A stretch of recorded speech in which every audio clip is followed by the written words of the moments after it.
Hey there, World of Warships fans. My name is Clyde, and in today's video, we're going to play basically a raw, unedited excerpt of a conversation that Skada Hurt and I had on a recent stream talking about every single ship that came out in 2024. This was in reference to the upcoming Golden Barnacle Awards that I will be hosting in March. It is our third annual Golden Barnacle Awards. It is an award show where we give pixel trophies to the best pixel boats of the previous year, in this case, 2024.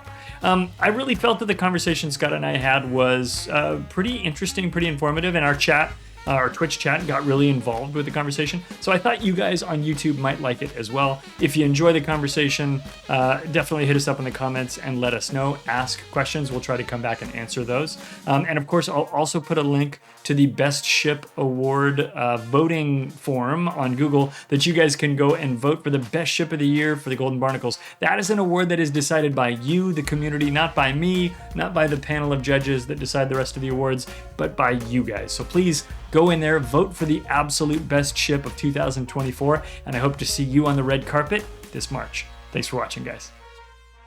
I thought it might be interesting while you're mindlessly farming incapacitations for these 100-odd people that are watching you do that. I know. Hey, everybody. Thanks for being here.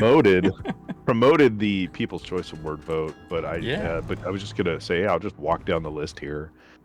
We don't need to use your smash or pass parlance. I don't want to step on Jake's toes. That's all good. But I thought it'd be funny just to go through and go, hey, what do you think of? Because I know you do this through. It's been a long year, and this is a long list of. It is, yeah. A really exceptional premiums. I'm hearing a little sarcasm there, Scott. What's going on? Well, now it's like every How year, you feeling, buddy? It's like it's what it is. I think when I look back at the year, and I've been thinking about this list of ships a lot. There's some really exceptional ships on there, and there's some filler. Yeah, but I think it's like the same every year. Yeah, but I think maybe this year's there's a lot of like really good stuff and a lot of like kind of okay, I could pass on that stuff, and so maybe it's a little bit more divided, a little more polarized this year. Right. I don't know. I'm gonna start at the top. What is your 10-cent opinion on Archerfish? I'm not a submarine person, right. as people know, and it's not that I think subs are bad or whatever. I'm sometimes frustrated by subs just like anybody else. You've heard this little preamble before. We should put this preamble out. Okay, at the very beginning. Just neither of us are like huge sub players. Right.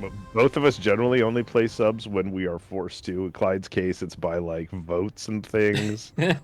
In my case, sometimes I'm forced to play them in the testing program. Otherwise, I don't choose to play them because I don't enjoy the play style, not because I don't think they belong in the game. Right, or cancer, or any of the things that are said negative about them. I don't really think about them that way. Exactly, and same. But I will say, I think Archerfish actually is a pretty interesting submarine. It's, I think it's speedy on the surface. It has a hull repair. It does some things that it's got a funny button where when people are shooting at you, you get like bonuses and boosts. I did not play a lot of games in Archerfish, but I think as submarines go, it's unique and interesting in sort of the way that 4501 is unique and interesting. And 4501 was kind of an obnoxious little rascal there for a few months too. It was the Jaeger of its time. Right now we're dealing with the Jaeger spam, but 4501, really fast underwater, shoots torpedoes out of its butt. Really interesting. 4501, and not to totally derail that. But I mean, it has the benefit of being like the last coal ship that wasn't some retread. I know, right? Isn't that crazy? And that makes it an entry point for a lot of players to be like, well, I don't know, what about this sub? And then it's not like bad. It's not right. So it's not like they jumped into subs for a coal boat and they were given like what the British Tier 8, the Alliance. It's not like that's what they got, right? They got one that has a unique play style. It has like a heel, and it's actually kind of fun. Some to play, kind of fun capabilities. Yeah. But I think Archerfish is like that. I think it's gonna feel like that to players who choose to go for it. It's a steel ship, so I don't think a lot of people are gonna buy it. But I think people are gonna dig it. So yeah. I can't talk about it because I don't know it. No. You don't know anything. A good one to start You're not allowed with, to know anything. Top of the list. Yeah. On paper, I think the F button functionality of it makes it pretty strong. Fuzzy Penguin has redeemed a submarine game. He wants a top tier one as well. So I will play 4501. I think that'll be the one. So okay, so Archerfish, Archerfish, Good, I bad, think and different. I think That's it's a fine. good boat. I think it's a good boat. So I mean, I can't we'll I can't pronounce the Pan Asian submarine, which is the next one on the I list. got your back because Wargaming gave us an audio recording. It's Xin Zhong Guo. And I'm Xin sure Zhong Guo. I still did it wrong. Right? Xin Zhong Guo. All right. But anyway, Okay. Yeah, Xin Zhong that Guo one's- 14. I have that one, and I again the whole submarine disclaimer, but I guess it's kind of neat. It has deep waters, doesn't it? Like isn't It that does. It's kind of a baby I-56. Yeah. And Yeah. I like it. Like I've only played 2 games in it or something. I'm actually gonna play this submarine in A-Sims. Yeah, that's fine. People love that. If you're really lucky, you'll get a match where it's you and that People sub, love somebody in an Immelman, and then like 2 DDs and 1 light cruiser. Let's get And it'll be the quickest ASIM that those people played all day. let's make it an Edgar for that Reddit post I saw this morning where people complained about super ships and no, I'm excited. Yeah, there's No, but, that one guy who brought a Zorky and he really screwed up the matchmaker. If by the way, there's a lot of people who got a Xin Zhong Guo for free. If you got did. a Xin Zhong Guo and you can stomach the thought of ever playing a submarine battle, try it. It's a fun boat. I think it's really powerful. When we talk about tier 6 submarines in this game, U69 is the most powerful submarine in the game. Like, I don't care what tier for tier, it is so powerful. It's such a strong submarine. At least the ones that I've played. But I think Xin Zhong Guo is a different kind of powerful, and I think it'll add a lot of... I think if people try it, they'll get a kick out of it, because it is very capable. It's got really hard-hitting torpedoes. It's the only one that has... I think it's the only tier 6 that has dumbfires and homing torpedoes at tier 6 now, which makes her unique. She's very spottable, which is not great if you're a submarine and you're on the surface. Her detection range is not great. It's okay. So I don't know. I think that's a more interesting submarine than people give it credit for, and it's a preview of those Soviet subs that are coming soon. Well, I think it's a preview, like Visually, yeah, not performance-wise. I think it's going to play different. Style-wise, Yeah. it's going to play a lot That's different. That's and a I think good they've tweaked. qualifier to put out there. I think they just had some more tweaks they announced for the Soviet line that prior to going into test again. But we're going to see if I just saw those this morning. My big memory of that like Xin Zhong, whatever it is I thought it was very green. It has like a very green camo. That's kind of neat. Yeah. Yeah, like, I know that. You're like, I like the color. Yeah, fine. And chat's like, deep water torps on a sub. That's why. I mean, we don't want to have a philosophical conversation about torpedoes and World of Warships and how they operate and how they do or don't work the way they should have, and based on class and type. All of right? that's. Like, are we talking like large body torpedoes or small body torpedoes, aerial drop torpedoes that would have come off a destroyer, torpedoes from a submarine? How they should all go under the keel. Torpedoes that climb on rocks. Yeah, do we want torpedoes that actually hit ships, or are we talking about torpedoes that should go under the keel and open a void in the ocean and break the ship's back? Like, what are we talking about here? Like a lot of torpedo science that World Warships just doesn't really. No, it's pew pew pew. It's okay. They're little tubes. Georg Hoffman is next on this list. I'm gonna let you go with Hoffman. We have differing opinions here. I don't think they're super far apart. But they're different.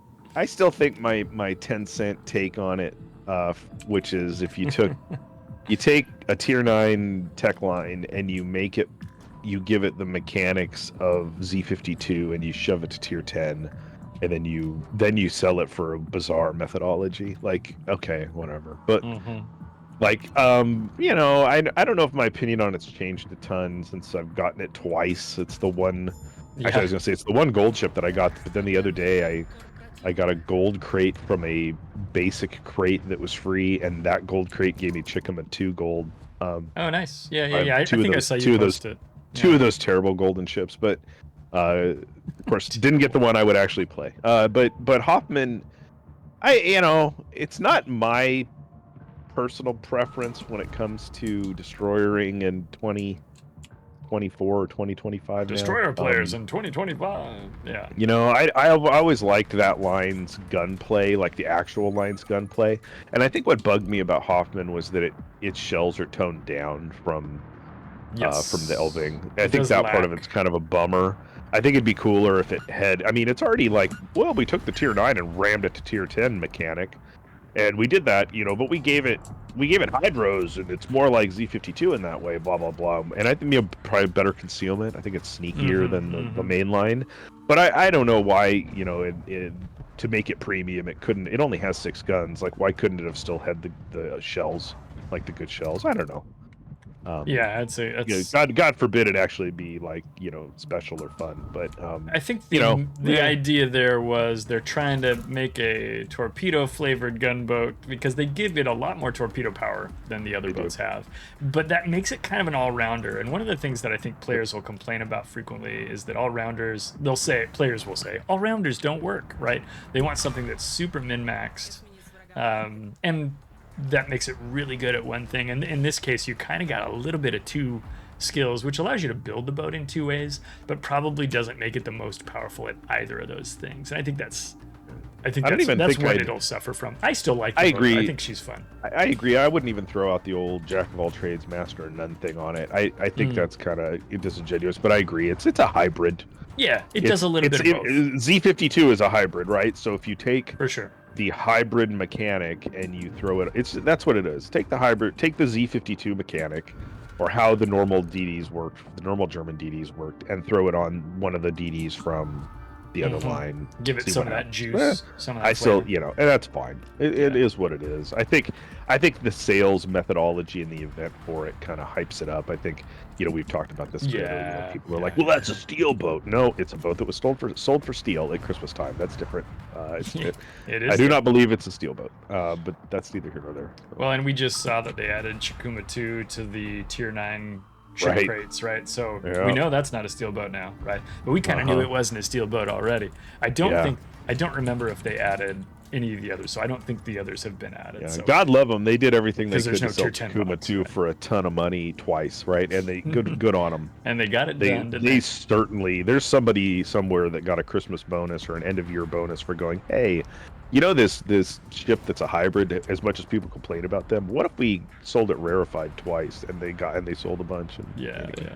Now, lucky for me, I'm a huge fan of Chikuma 2, but I like Chikuma 2 as well. I didn't have to, you know, I was lucky enough to get it the way that I did, which is different. Yeah. I think after all the shenanigans with Chikuma 2, you keep Chikuma 2 gold as some kind of unicorn, and you just make Chikuma 2 a coal ship, but I know they won't do that, so. I think that would be awesome for the players. Yeah, because I think it has that energy. But whatever. Okay, next on this, or you have any Georg Hoffman? That's probably Hoffman's great. I don't think it's like a knockout out of the. It's a fun ship, but do you need it? Is it the end of the world if you don't have it? No, absolutely not. It's not this player's choice. Let me tell you. Yeah, I like it though. I think it's a serviceable boat, but I think if you're looking to min max, I would pick a different boat. That's totally my take on it. Right. Now we have to start going into the Wayback Machine a little bit. We're at the Johnston. Yeah. What do you remember about the Johnston? This came up between you and me the other day, and here's what I think about the Johnston. Where is it? Yeah, no kidding. This was a ship that everybody wanted. It's such historical. A big deal. It is a big deal. It is a cool ship. It is fun to play. Where is it though? Why don't we see it? Well, I don't know. Limited availability, and then that was that, right? That's part of it for sure. Was it in the Santa crates this year? I don't have any idea. I don't remember. I'm not. We're bad about this now because we're the 1%ers that are like, well, Santa crates, those don't have ships in them. I know. Helmet says yes, it was. Thank you, Wix and Helmet. Appreciate it. That's cool. So that's good. I'm glad that it was in the Santa crates because I think that is going to change some of the availability on it. But like, man, was it a big deal that it was coming out? And then it just kind of wasn't a big deal because I don't see it. And I don't know if it's just got Fletcher syndrome or something, but like, it's a fun boat. I think Johnston's great, but I don't know that it was memorable enough for the whole community to really be a standout. I do think it's a strong ship, though. I think it's one of the better ships of the year, in my opinion. I mean, yeah, I think as far as like the ship itself, it's fine. A Fletcher doesn't have like SAP and like an F key or like an auto loader. I'm trying to remember what it did. Because I got it and then like never play it. It's got an auto loader. I'll bring it up here on the screen because I just finished my battle. It was pretty pricey, so that is definitely a factor. Yeah. So it's got like the burst fire mode. That's right. So it's got the burst fire mode. HE and SAP, and then it has. And its burst fire mode is actually higher DPM than its not burst fire mode, which is a has, very like, unique normal... attribute for this ship. It has like normal Fletcher torps, right? Like 13.5s are normal Fletcher torps. 12. Hang on. 13.5. I think the answer. I just remember the torp reload on it's really long. It's like... No, that's right. Fletcher has 10.5s, so there's slightly longer torpedo ranges. It's got some torpedo off of something else that I can't remember, and then it's Halford has those because Halford needs them because you're flying around and doing weird things. But they're like a long reload. They're not like a bad torp. They're not like a slow torp. It's not like black torps or something like that. Anyway. No, it's good. Yeah, no, I think it's like fine. Johnston. I think my argument about it was always the same argument. The argument back when it came out was that what they gave it as far as its bag of tricks does not align with me to its historical background. You and everyone on Reddit. Yeah, like all it needed to do was have like Fletcher stuff, but like the new Strashimi heel, like I wanted it or the to Lucian have... heel, like it just needed to be that and not be what it is. I wanted it to be slightly more gimmicky, and I know somebody in chat is gonna like leave the stream when I say this. I wanted it, how there's a button on some submarines that says I don't use any of my dive juice for the next 20 seconds. I wanted it to have a button where it could say for 10 seconds I take no I don't lose any damage. hit points. Yeah, I wanted that for it, which is so gimmicky and so fake, and it would make people crazy, but it would be so Johnston if that was the thing. It'd be I'd be fine. I would have been fine with that. And if they had made that a mechanic, like one charge, right? By now, that mechanic would be on like 3 other ships that people really hated. Yes, some they do put it on some Pan Asian ship for New Year, some German ship for German time, and some American ship for Fourth of July. If this was still run by Lesta, it would be like on Stalingrad 2 with 30-second damage immunity button for Great Motherland. Stalingrad 2. Sorry, I heard that in slow motion. It took me a minute to grok what you were saying. If we were still playing their game, where that was how. Yeah, that's already out on Lesta, probably. No, Rick, don't go. No. When I look at wouldn't that have been fun? Like a thing where you see a salvo coming in, you hit that button, and maybe it's like 8 seconds, right? Just long enough for you to avoid one thing. But the trouble with that is for you it's fun, but for anybody else, you're saying, go directly to jail, do not pass go. You're taking away somebody's good shot, and that is kind of bullshit, right? Anyway, sorry, you were saying. It's just like an improvement on Dazzle. It's fine. It's like a perfect improvement on Dazzle. We should move on from Johnston, but I wanted to pull up. I haven't looked. WoW's numbers on Tier 9 on NA random battles logged. We look at games played. How many games played? Yeah. So Tier 9 destroyers, the lowest one, Star Kitakaze. Not surprising, right? Yeah. Number 2, Black, which I think's been available for 2 Black seasons now. Yes? Question mark? And also sub 20,000 games. That's fine. But number 3, Johnston, with just under 25,000 matches. Yeah. I think we'll see that climb because of the availability through Santa Crates, but yeah. Win rate on it though, cross board, pretty high on the server, 54%, better than most. So that is good. That probably speaks to there's probably some Chad CC or somebody that just played it like 1,000 times, something like that. Their name's like Greg Johnston in real life, and they just are like, I gotta get it done. It's the best. CC Greg Johnston. 74%. Oh no, they're like their real CC name is going to be something that we would be like, ugh. But like, anyway. Okay. Their real life name though is like Greg Johnston. I have 9 battles in Johnston, 55% win rate. So we'll see if we can keep that up here in this. Yeah, hold it right there. You're holding the line on that. I'm holding the line. Yeah. I guess this is an ASIM. Do? This doesn't count. I'm playing it like lost it's my real window. Okay, I'm moving on. Jupiter 42. This is another one I have to go look at. Jupiter 42 I don't remember what it did. Is good. I feel like you thought it was kind of boring. It's sort of a sleeper. So Jupiter 42, all AP, 120 millimeter guns, sort of slower reload than you want. The short hydros, 5.7 kilometer detect, single torp launcher, chat / Skada. I think when we came out with Huron was supposed to be the new Haida. I think this is actually the new Haida. Yeah, because 1 by this 5. feels more 1 like by that. 5 torp launcher with 7-kilometer torps. 5.7 conceals good though at tier 7. That's It's really nice about good, it. right?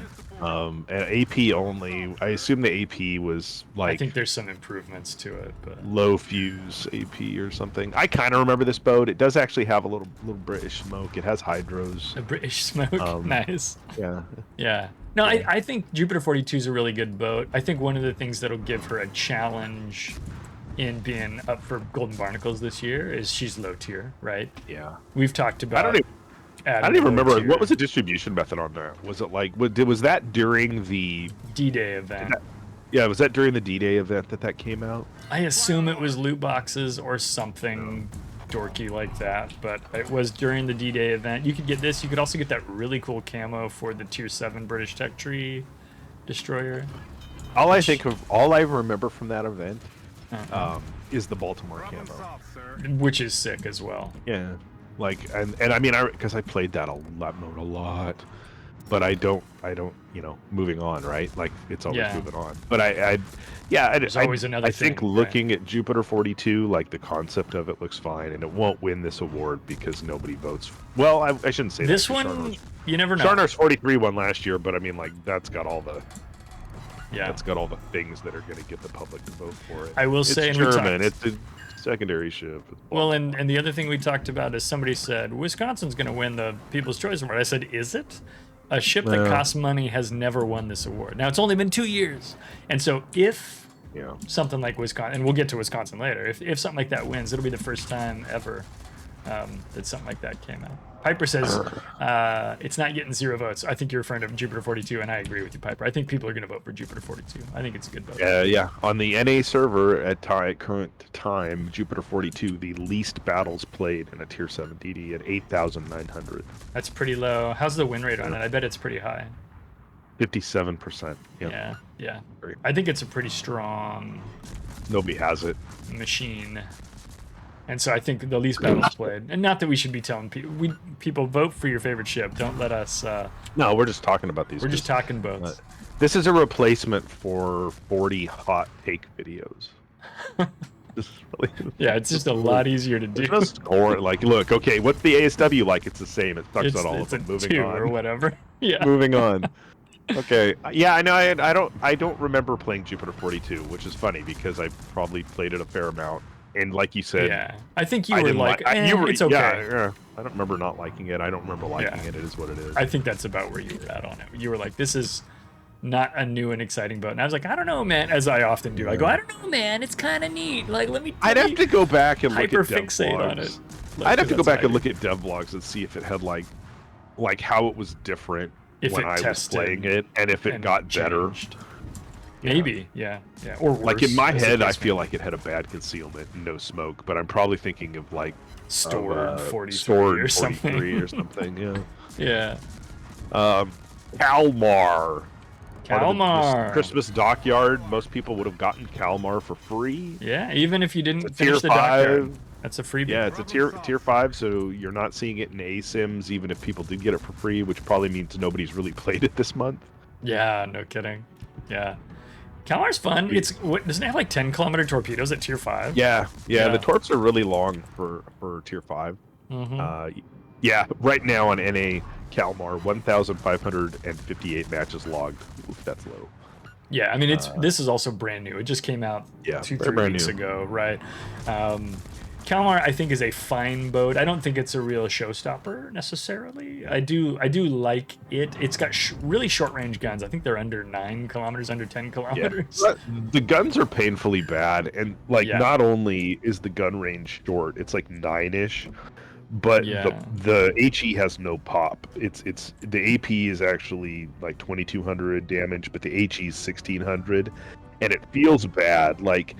And the reload's long, and it's not like trying to use like Minakaze or Matsuki's guns, which actually have punch. Right. These take as long to reload as Japanese HE, and they don't do any damage. They just do nothing.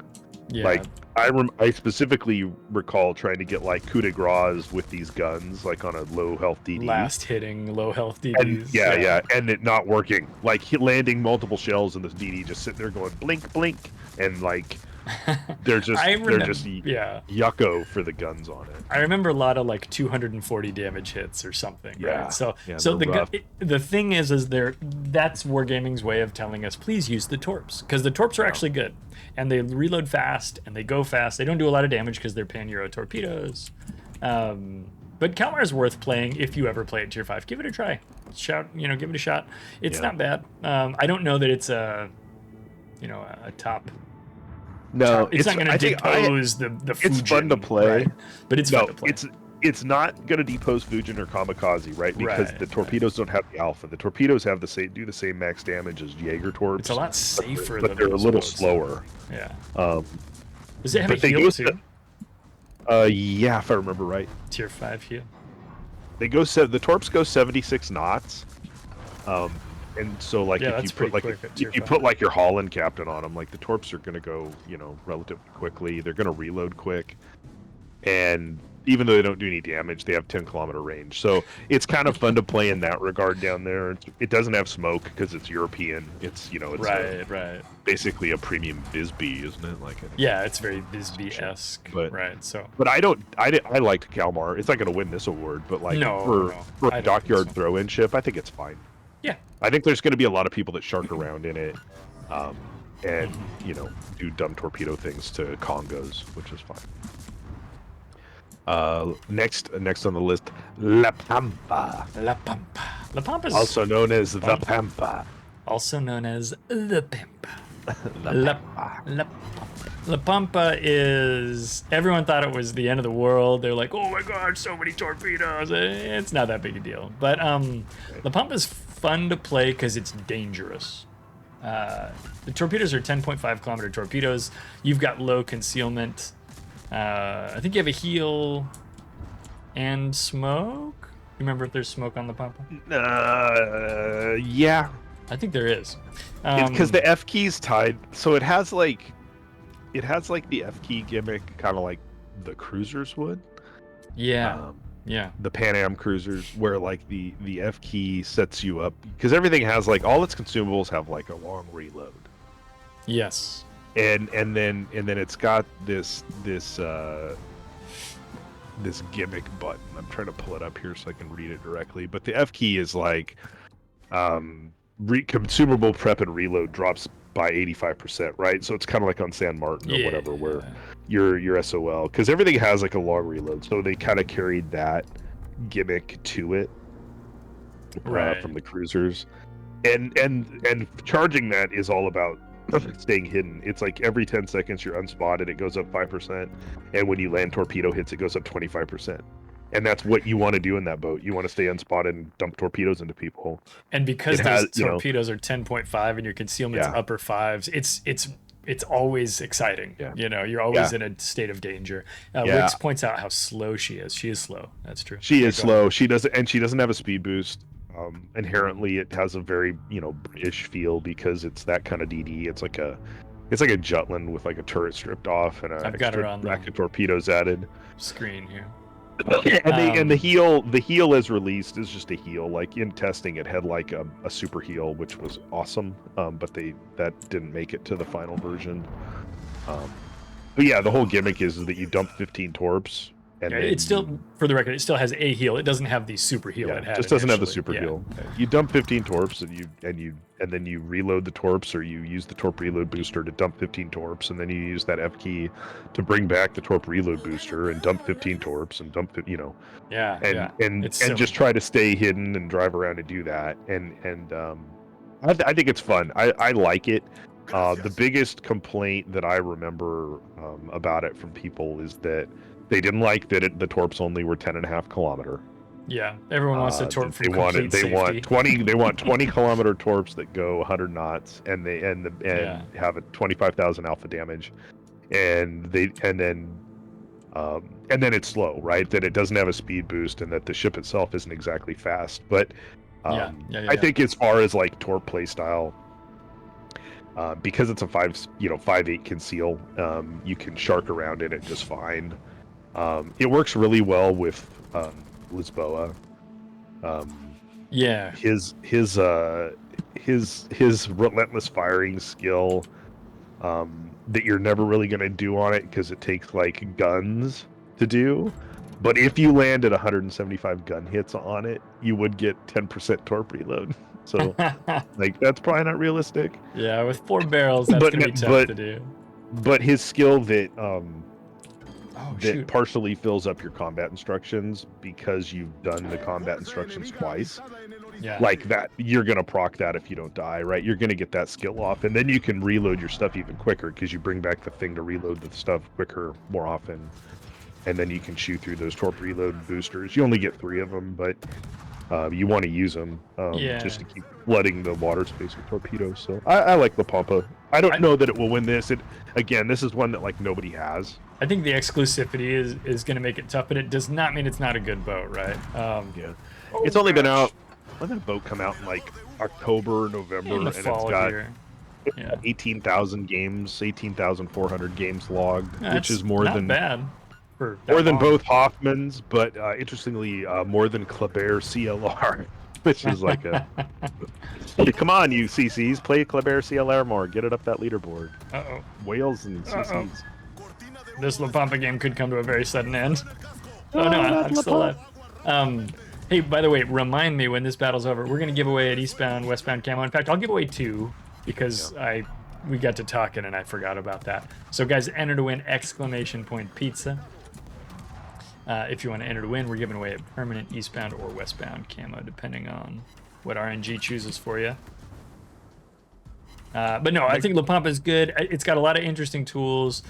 Someone chimed in, the Venom we have at home, kinda, but also with a couple more tricks that make her unique to play. And I know people are tired of gimmicks, but I think gimmicks are the thing that are going to make this game continue to have staying power and playing power as we proceed forward. So we should be looking for the gimmicks we like and giving feedback on the ones we don't. I think this one is gimmicks I like. I think this is. I like La Pampa, and I don't think we'd be so lucky as it to be like the progenitor of a Pan Am DD line, though. I think it's too. I don't think you will see a torpedo-focused Pan Am DD line. I think you'll see like a hybrid-focused line at some point. So that could be interesting. I don't know. I'd be really interested in seeing a Pan Am torpedo or a destroyer line come out. As I said on our recent stream. Last DD on this list, Minegumo. Minegumo, I was unimpressed with initially, but I came to enjoy it. I was like, why do we need this? This is dumb. And I don't think it's quite as quirky and fun to play as La Pampa. It's a little less active. But if you choose those short-range torps, it's dicey, and it's more fun than I thought it was going to be. But boy, we don't see it out in battles a lot, do we? Interestingly, looking it up, it has 55,000 games played on NA, which is way more than Velos, way more than Halford, more than Oranje, which is the new tech tree tier 9. That's wild that it's more than Velos, at least in my mind. More than Somme, which was a boat that a lot of people got for free. Wow, yeah. Yeah, so torpedo enjoyers unite, right? Like the torpedoman. Torpedoman.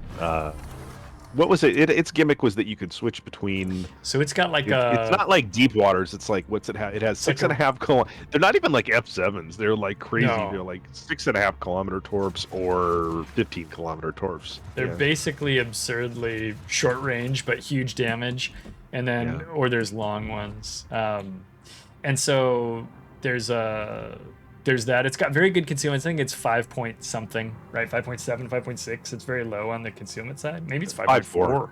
Yeah, it's 5.4. Very stealthy, so you can actually do something with those 6.5s. Quaker says, I don't see a reason to play it over the Yamagiri. I mean, one reason would be economy, right? Tier 9 premium is going to make a lot of credits, whereas Yamagiri is going to cost you a lot. But in terms of capabilities, no, Yamagiri's got a lot of power. That is a straight up truth. I will not fight you on that. But I think it's an interesting boat. I think especially if you're brave enough to go for the short range torpedoes, it can be fun. A lot of people want guaranteed success. They don't necessarily want to be brave. But if you decide to take on that challenge, I think there's a lot of fun to be had in this boat. More than I thought at first.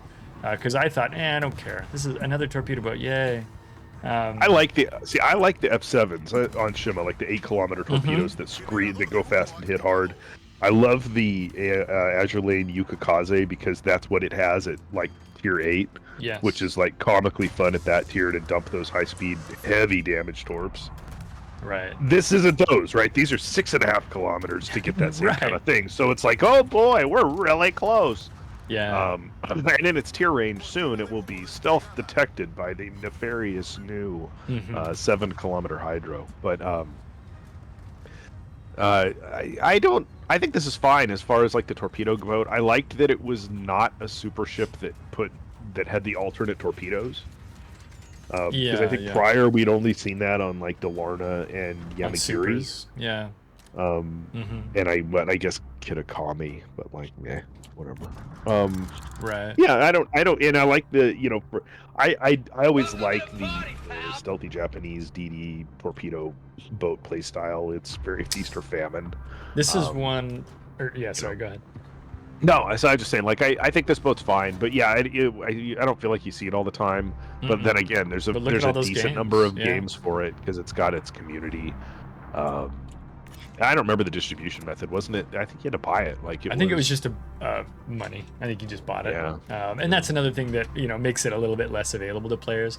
Leviathan makes a comment: "Hey, I prefer to play my Jaeger over my Minegumo. They both have great concealment at 5.4, but Jaeger's more fun." I think Jaeger's obviously incredibly popular for the fact we just talked about how it's free. It was free twice in 2 different ways. And a lot more torpedoes, a lot more often, right? So I think Jaeger's got a lot of reasons why it's popular. Minegumo tries to bring a slightly different thing, and I think it does so successfully. It's a different kind of fun. I think that it's pushing. Like smoke and a speed boost, which I was gonna is say nice smoke too. is really nice for sure. I don't know if it's enough for somebody to be like, I'll get this. I'll just bench Emo and play this, but like variations on the theme, right? And, absolutely. Yeah, I'm okay with what it represented or what it was.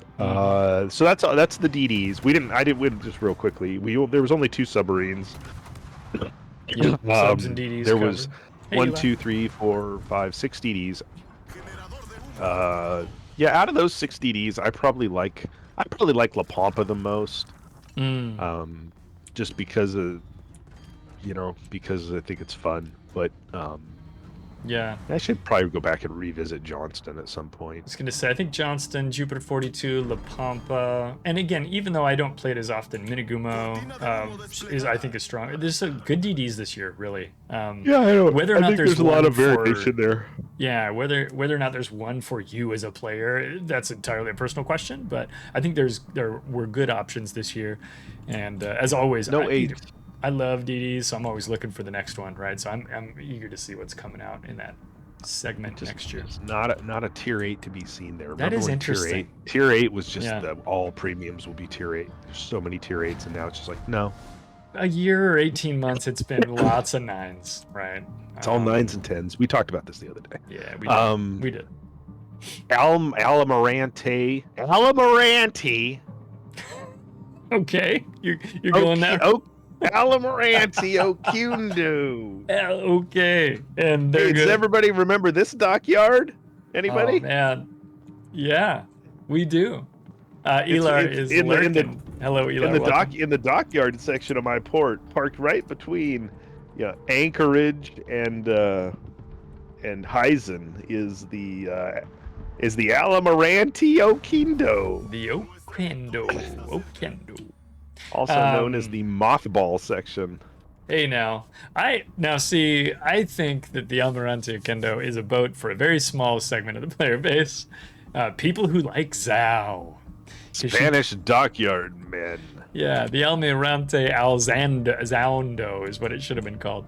I liked this boat, and I told everybody, hey guys, I like this boat, and that means you probably won't.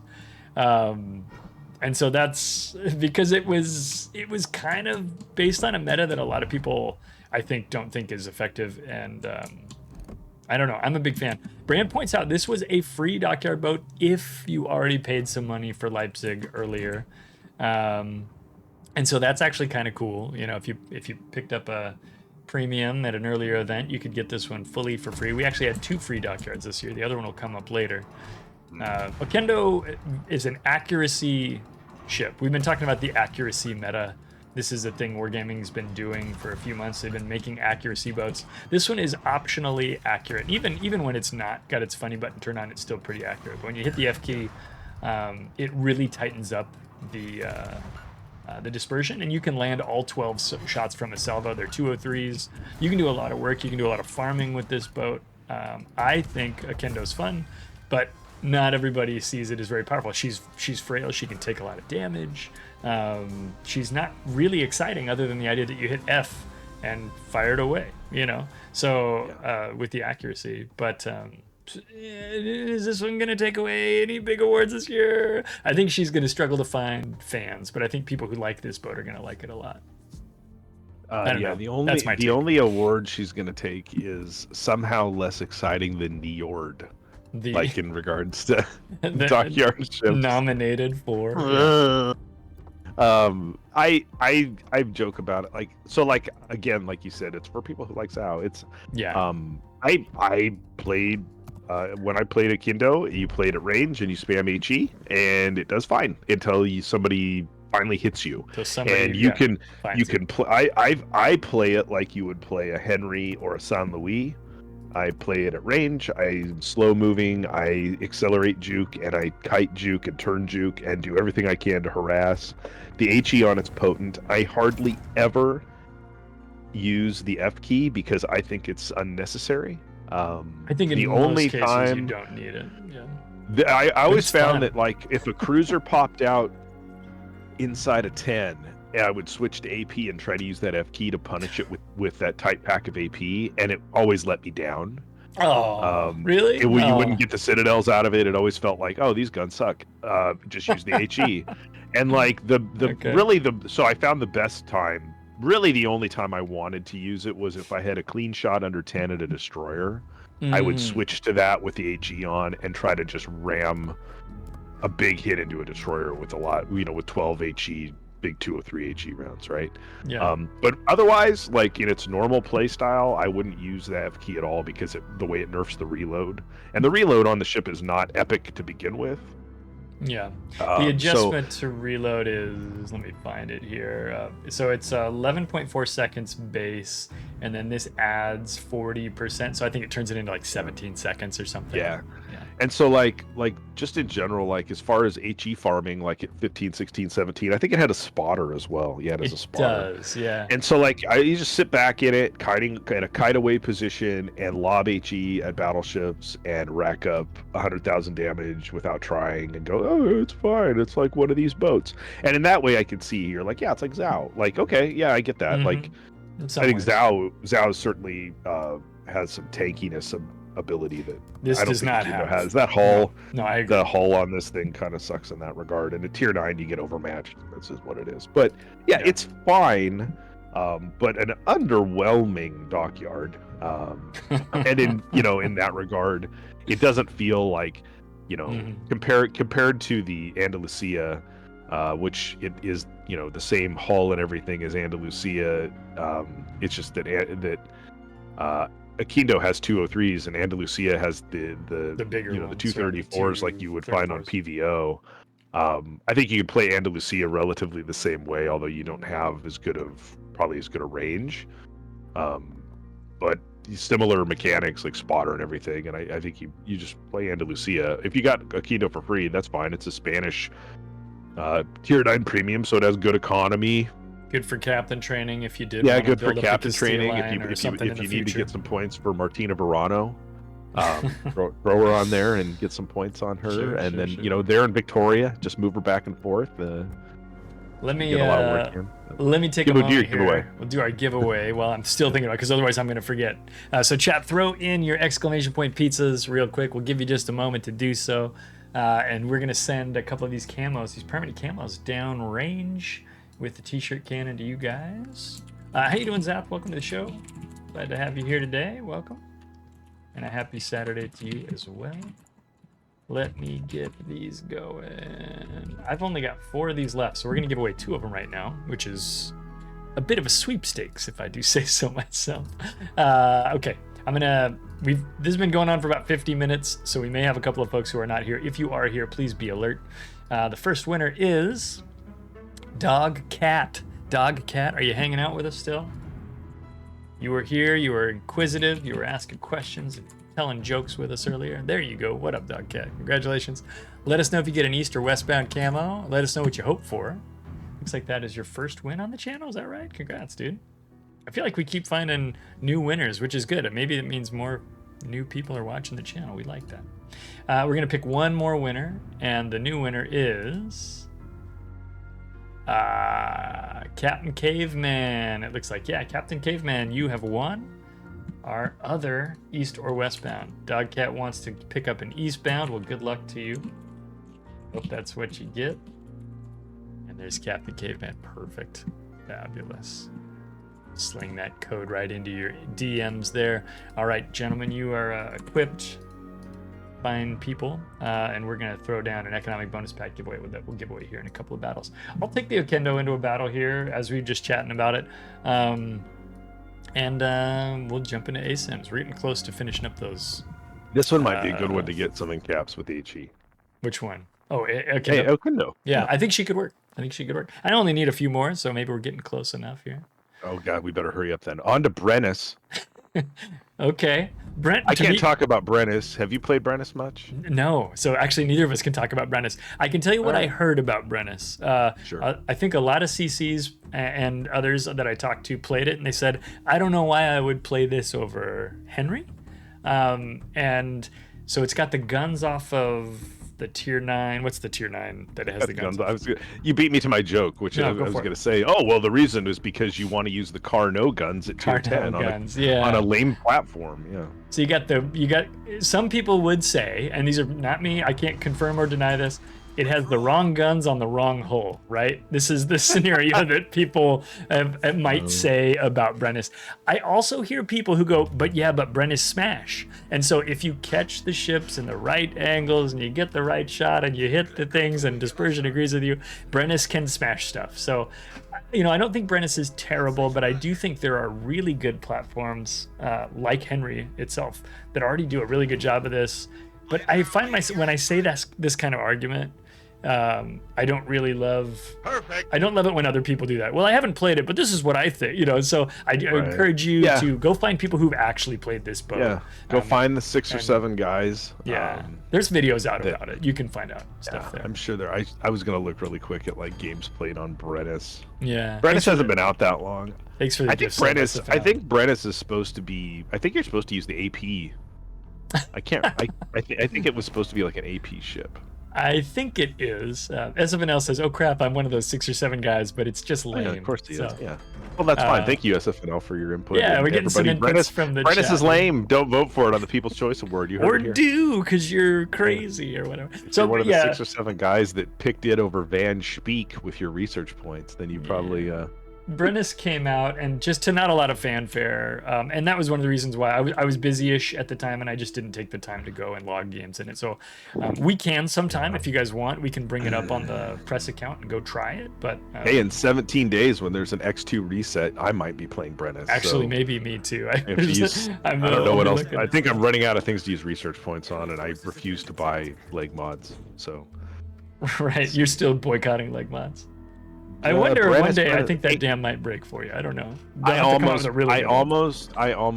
bought the Klibera. Bought one because I just still want that damn Klibera leg mod. Because it's so silly. Yeah, 80, almost 8,600 games logged to Brennus with a 57% win rate. So that tells you who bought it. High average damage, 114k.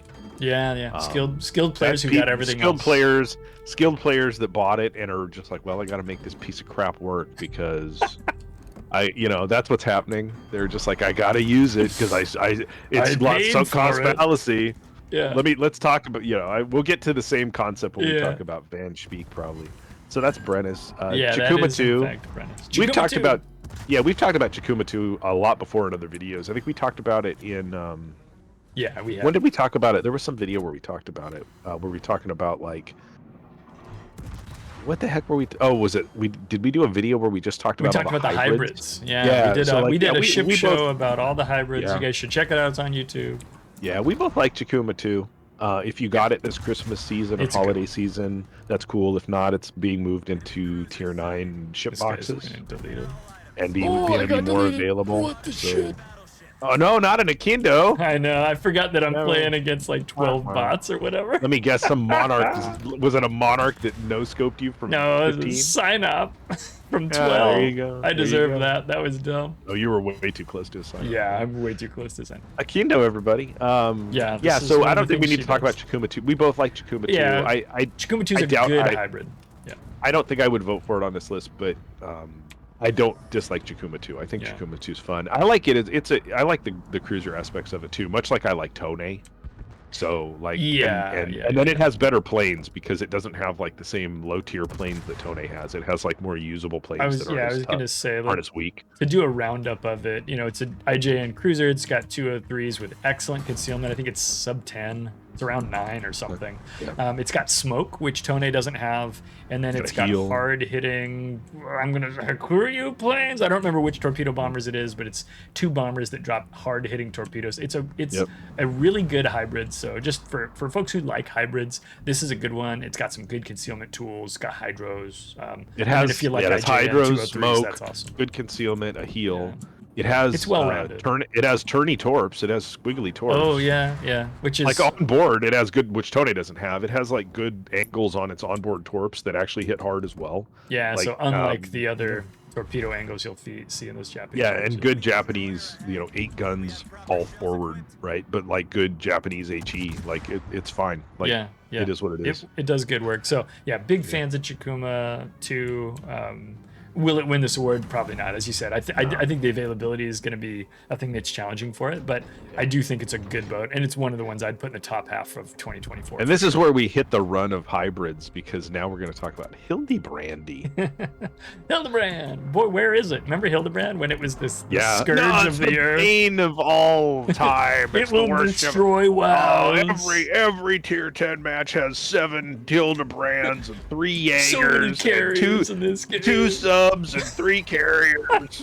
To be fair, I also shouted these things into the void, but man, how did it not overlap? How was there no overlap where there were tier 10 matches with like 3 Hildebrands and 3 Libertads in it? How did that not happen? I think it did happen. I think it did happen. I don't know. I was too busy playing Dutch cruisers or something. I don't remember. But yeah, so Hildebrand, tier 10 German hybrid. I feel like, again, a boat.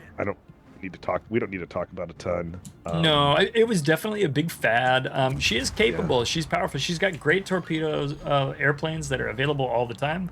And then when you have an opportunity, she's got A-gear guns, and we know A-gear guns can hit stuff. So, just to talk about her capabilities there, 2 kinds of planes, which is one of the first times that's happened for a hybrid cruiser. And the other thing about it is this is the most aircraft carrier cruiser that's out there, because it basically always has airplanes that are ready.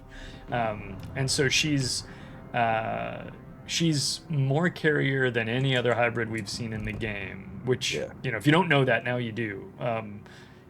She did not turn out to be a ship with a lot of staying power right now. I don't see them in game. So turned out she didn't ruin. I think that could be said for everything on this list this year that was popular. Is that because true? everybody regresses back to the norm. It's always just goes back to the norm. For every month where it's all Hildebrands, Libertads, and all that stuff, then next month it's back to Shimikazes and Des Moines. So like it is what it is, right? Like, yeah. I do, but I think all those things about Hildebrand are fine. Like it is, it is what it is. It didn't ruin the game, thankfully, but it's out there. I think, and it's got some and it's one of those things where like good players that are playing Hildebrand well position it well and still fight the whole ship, and bad players park it like a carrier and just use those torpedo planes. And what's funny is I was really worried, talking about a ship that came out in 23, Halford. I was really worried about Halford being not very good at being in hybrid and everything, but Halford plays close enough to the battle, so you do these like 18-second flights if you're doing them like a DD, and you can do that same kind of stuff with Chikuma as well. It's a little weirder to do with Hildebrand because Hildebrand's just so big and easy to hit, so you don't play it that way. But I find that the hybrids that are the most fun are the ones that are playing the closest to the danger. But maybe that's just because I like being in danger. But I tell you, like those are the most fun because you're like shooting, smoking, launching planes, attack, back to your guns. Like it's all happening real quick. Whereas this one feels more like a traditional aircraft carrier. You should have like a clock in your head when you're playing a hybrid that's like, I've been in the planes too long. And the ones that let you be shorter are the best. Yeah. In my I mean, and you should have that same clock when you're playing CVs too. Like, I need to get back to the next flight kind of absolutely. thing. But still, anyway, yeah, 40. Nice photo. At this time, 43,000 games logged in Hildebrand. It's past the Gibraltar. All of those in a 2-week period. Yeah, it's past Gibraltar on NA. God love her. A lot of other ships that came, PVO's been out for a month and it's at 23,000 already, and then PVO Gold adds another 2,000 to that. So, that would speak to the preference of these. But something like Cerberus, that was a tech tree ship that came out almost a year ago, has 48,000 games at tier 10, right? So Hildebrand, very popular. For this year's ships. Komissar. The third of these cruiser hybrids. Komissar came out very early in the year, ultimately for steel. Yeah. I like Komissar a lot. Komissar got used in that tier 10 clan battle season around the time it came out. It's a tier 10 Russian cruiser with really, really good guns. And and its gimmick is that it is also a hybrid. It has hybrid planes. It launches like Nakhimov rocket planes, basically. And they're good. Awesome. Yeah, and I love Komissar. I haven't played it in a while, but when it did come out, I played it, a fair bit, and I enjoy it a lot. As a cruiser, it has big Kirov energy at tier 10. It's giving Kirov is what it's giving Kirov, right? Because it basically is like a Kirov hull that's been like lengthened and stretched, and it's very squishy and gets overmatched from all kinds of angles, and it's huge. But so it's hard guns, to like, man. It's hard to like be like actively dodgy in because it's just so big. I'm about to get nice. I would love it if it wasn't a hybrid. If you just chopped off the stupid hybrid part, and it make was just the ship this cruiser 400 yards shorter. I'm sorry, 400 Arshins shorter. Arshins. Yes, less Arshins. It's fewer Arshins. Google Arshins if you're curious. Yeah, but it's just great guns, and it also has like hydros and some like 10-kilometer-ish torpedoes. It doesn't have a radar, but that's fine for what it is. You're not going to be up doing radar things with it. That's why you have the planes. But I like this ship a lot. It only has, because it's steel, it's only got like 30,000 games logged. I think it's that's gonna probably be why. Yeah, it's rare. And it's a game, and it's a feast or famine ship. Like if you play it wrong, you're just gonna get overmatched and crushed and killed all the time and feel bad in it because it has like no armor. Yeah, you can get sent. It's not normal Russian cruiser. Right. She's not tanky like you might assume. Think Smolensk, don't think Stalingrad. It's not quite that unarmored, but amazing guns. Chat has been talking about it a bit here. SFNL, Leviathan, and others have had nice things to say about it. The guns they're 240s, right? And they punch through just about anything. They're accurate. The HE slaps destroyers, the AP pens and Citadels, battleships, and cruisers, given appropriate angles. But like really strong ship. Very fun to play. It is frail at times. It does not have radar. That's okay because you got the airplanes. The airplanes are good too. You'll find it's useful in a lot of scenarios. We didn't see it come back for more. Wait, hang on. Is it banned this clan battle season? Yeah. Okay, never mind. I was gonna say we didn't see it come back, but all the tier 10 hybrids were. They closed them out. Yeah. So like I don't know if we'll have the opportunity to play it in clan battles in the future, so I wouldn't necessarily buy it with hopes of that in your mind, but ranked battles it'll probably be available. We don't see a lot of restrictions in there typically.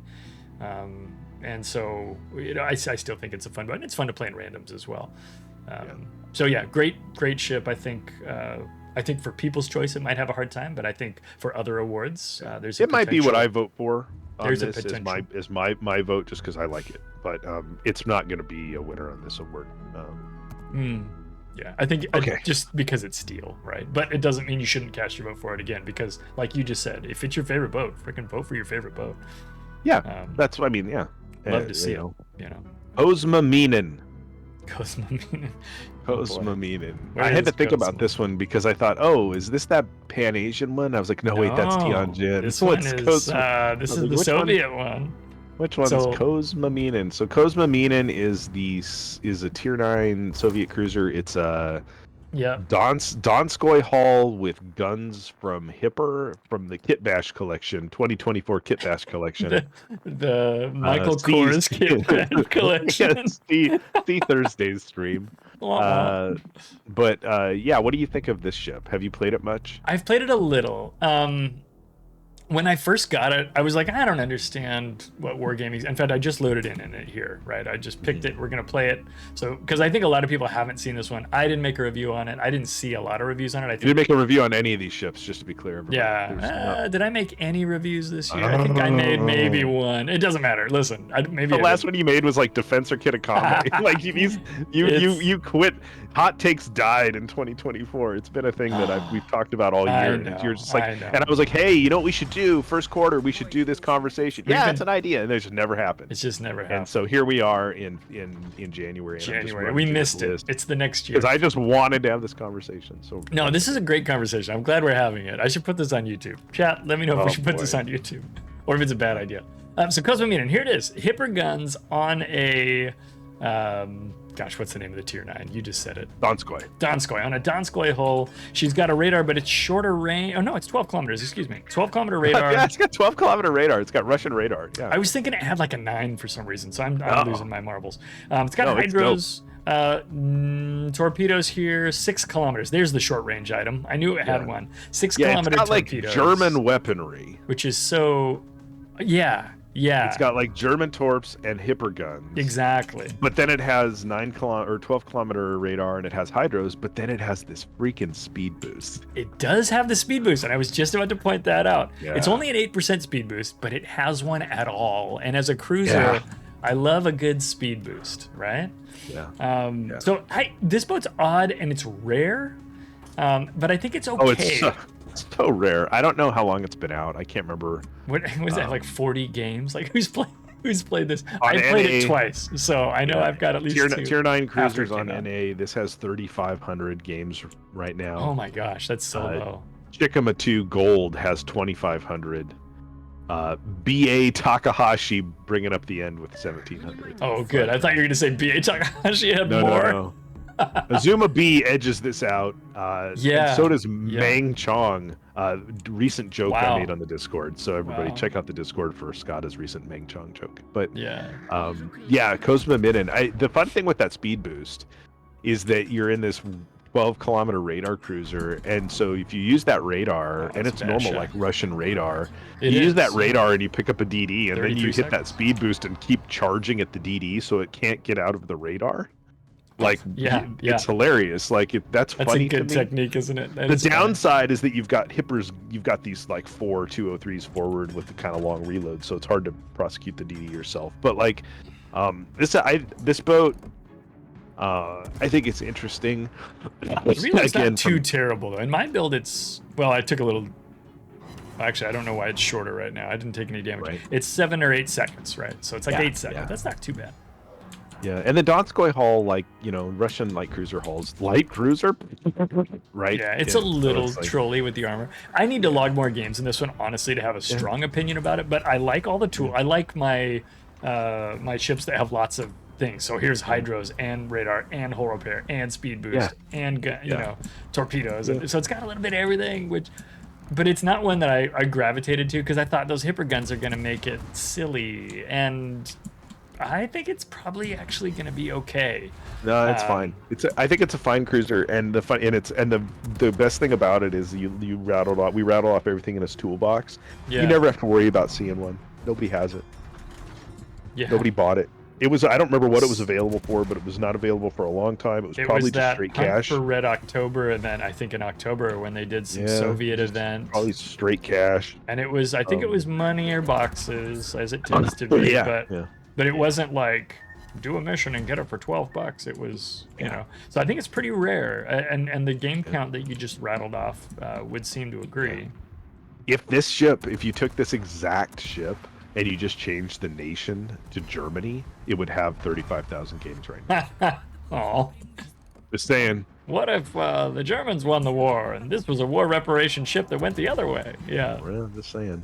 Anyway, but yeah, Kozma Minin. It's a boat. I like it, but yeah, you're never gonna see one, thankfully, because it's kind of a tough little boat. It's got some capabilities. So no, I think there's a boat, but I think it would be hard pressed to compete with some of the more popular boats of the year. But again, I think it's got some good capabilities. I'm looking forward to playing a little bit more of it as we explore the deep cuts of 2024. No, yeah, this is definitely a deep cut. Now remember, those are only 6 kilometers. I know. Deep cut. Montcalm. Montcalm, French boat. I thought I was gonna hate that boat, but I like it. Yeah. I thought I was like, this boat sucks. I'm gonna play Orion 44 because I thought its reload was gonna be too long. It was gonna be too easy to spot, and it wasn't gonna have good enough gun range. But it's actually got decent gun range. It's a fun little tier 6 cruiser. It hits like a ton of bricks. I think it's a good boat. Montcalm was a real surprise. 778 games logged on NA. Is that it? Wow. Yep. Yeah. To be fair, Orion 44 only has 1,200. I'm gonna get killed in here. Nobody plays tier 6 cruisers. I like Montcalm, but I'm a big DeGrasse fan. Chalk me up as an attendee of Degrassi Junior High. I'm a big fan of DeGrasse Junior High School. Big fan of that one. Play JV football. Yeah, a little bit. JV basketball. It's Anyway, but Montcalm is, like it's that, it's like, what is it, like a gasolina, or it's not a gasolina, is it? Is the tier 5 pushed up to 6? I can't remember. No, it's a gasolina. I think it's a Galicinar class. Yeah. It has really, really, really, really long range for a tier 6 cruiser. Yeah, and that's the part that makes it fun. That's the part that makes it playable. Yeah, and it's fine. It's torpedoes, hot suck, because if I remember right, it only has like 2 per side. Like you're like, I'm gonna dump these torps around a corner and get a battleship that's pushing me, and it's like only 2 torpedoes. You're like, wah wah. So, but 18 kilometer, the guns are really long range. 18 kilometer range. I want to highlight like just how much this is. So it's 15.9 for the Galicinar, which is also tier 6, by the way. Yeah. So it's like DeGrasse. 2.1 kilometers longer. DeGrasse, I think, is in between the two. 16.2. Yeah. So that 18 kilometer range lets this thing stay alive when fighting 8s, and that's just like a problem that you'll have with tier 6s, right? And so we're gonna likely see oh shoot, sorry, Bowmaster sent me a message that says, hey, are you doing the news? I'm not doing the news, Bowmaster, but I left it in the title. I apologize, guys. We're doing this instead today because the news was kind of okay. It wasn't quite as punchy as I wanted it to be. So we'll catch that maybe next week. Thanks, Bo. But yeah, the long range is great, and I think the ship looks good. French cruisers are just pretty. They just look nice. I think they're just attractive looking ships. So I think Montcalm's a good one. Was this boat free or cheap when it came out? Do you remember how it came out? I feel like you had to pick between it or Orion. I think you did, and I can't remember if it was like, and it makes it affordable, or you get. It was early. It was in the D-Day thing. Excuse me. I want to say like in maybe one of the first segments, because that D-Day thing went a couple months. And I don't remember if it was free or cheap, but I think there was that. I think you could only get one of them, maybe. I think that's true. You could get one for free. I'm sure you could pay to get the other one, right? As maybe is often that the could have case. been it. But it was like these two and Rodney were like all out like at the same time, if I remember right. Yeah. Anyway, it was a good deal. I think I remember when Rodney came out, you could straight purchase Rodney for money without having to do anything weird, and that was a good deal. And I think these boats were in the same boat, and that's Spider points out the same thing. They were both pay ships. I thought that they weren't free. I thought you had to pay something, but I couldn't remember. They might have just been like premiums that were sold at at tier 6 pricing. Nobody bought it. Nobody's playing it. Good boat if you play tier 6. If you don't play tier 6, save your money, right? I mean, at the end of the day, like I play all the tiers. I'm playing it right now. I'm happy to do it, but I understand that that's not something that all players do. So, yeah. But I think Montcalm's a good boat. Okay, Orion 44 will follow that because that's same release thing. Obviously, it's got 5. Yeah. It's got a hugely vast, bigger difference of games played at 1,200 on NA. But mathematically, you know, it's got like a third as many games, right? So like there's that. Orion 44 is a premium Leander at tier 6. Hang on. Armored Prayer says, sadly, Duplex is straight up better. Duplex has like a 15-kilometer gun range. I got to disagree with you, Armored Prayer. I don't want to be that guy, but like the gun range is, I can't keep Duplex alive. It does have 203s, and I think that's maybe the piece that you're grappling with or grabbing onto. The 203s do hit a lot harder than these 152s. But man, I got to have that range. I got to have it. DeGrasse is good, though. I can see an argument for DeGrasse 100%. Bowmaster, find a link for last year's People's Choice Awards and send that off to Armored Prayer. He can throw a vote down for Duplex on last year's awards. Oh, that's funny. I don't think it got any. So let's get one for it in there. Well, I mean, to be fair, Montcalm's not going to get any votes either. Let's be real. No, because it's tier 6. No, but I'm just saying. Like, but just, you know. Yeah, I wanted to like Duplex, but I need more gun range to like it. That's the end of the thing for me. Sorry, you're trying to go into the next one. So Ryan 44, Leander class light cruiser. It's party trick. It doesn't have smoke, if I remember right. Right. But it has a super heal at tier 6 on a light cruiser, which is hilarious. Yeah, it's like a Leander with a super heal and all the other things that Leander has, torpedoes and guns and so like the Rat-a-tat AP, and it might have taken like a similar reload nerf, but Leander's taken a bunch of those because Leander's inherently cool. It has 10-kilometer torpedoes. I don't think Leander has 10-kilometer torpedoes, does it? But Orion 44 has 10-kilometer torpedoes. I think Leander does actually, which is odd, but that's why that boat keeps getting nerfed, or was getting nerfed for a while. Which I believe lets it stealth torp. Yeah, because with a decent captain, it's got a 9.4 conceal on it, so it can stealth torp. I like Orion 44. Bowmaster and Arrow can speak to that. There was one match that I played it in against them. Nice. I remember Bowmaster was like, "This cockroach won't die," because it's just like this silly light cruiser at tier 6, but the super heal on it just makes it like really strong. The specialized repair team on it. Chat's correcting you. They're saying that Leander has 8. You were right. Okay, yeah, but I liked Orion 44 even without the smoke, because at tier 6 you can just get away with some stuff. Yeah, Orion 44 is a lot of fun. It's a good variation on a boat that's already excellent. Leander's one of my favorite tier 8 or tier 6 cruisers. So awesome, so much fun. And so, like, please give me a premium version that has a different gimmick. Yes, please. I'll take it. So I love Orion 44. Again, hard pressed to win, a People's Choice Award for sure. But I think it's a good boat if you haven't taken it. It doesn't offer a ton of variation on the theme that Leander does. But I said, it is no smoke, but super heal. Go out and hide behind an island and don't get yeeted. Yeah. And frankly, I don't want them to change Leander. A lot of it back. Yeah. I don't want them to change Leander that much. There's a reason I think it's so great, right? So they did a great job, I think, putting this ship together. It's also historical, which is cool for people who like historical ships. So was Montcalm, real boats. So definitely recommend history buffs. If you don't know about those ships, look them up, find out what they did. It'd be kind of fun. Orion did all kinds of stuff in World War II, like all over the Mediterranean, and then was part of D-Day landing. It was the first cruiser to open fire on enemy positions at Normandy. Oh, was it? I did not know that. That's cool. Yeah, so that's pretty cool. That was basically how we said hello, I guess, when the Allies rolled in on Europe. Yeah. Spot of tea, and then they fired 152. Spot of tea, and let's uncork the mines. And keep in mind, it was the first cruiser to open fire, because meanwhile, the Texas is over there flooding its ballast and lobbing battleship shells inland into France, right? So, but Texas, hey, we got a little cruiser here too, mate. And like Texas has to do Texas things. Got to be bigger, badder, and weirder. What a nut job. Prince Van Oranje. Oh boy. I think we both like Prince Van Oranje. We do. Have we talked about it already on? I think we have, or you have.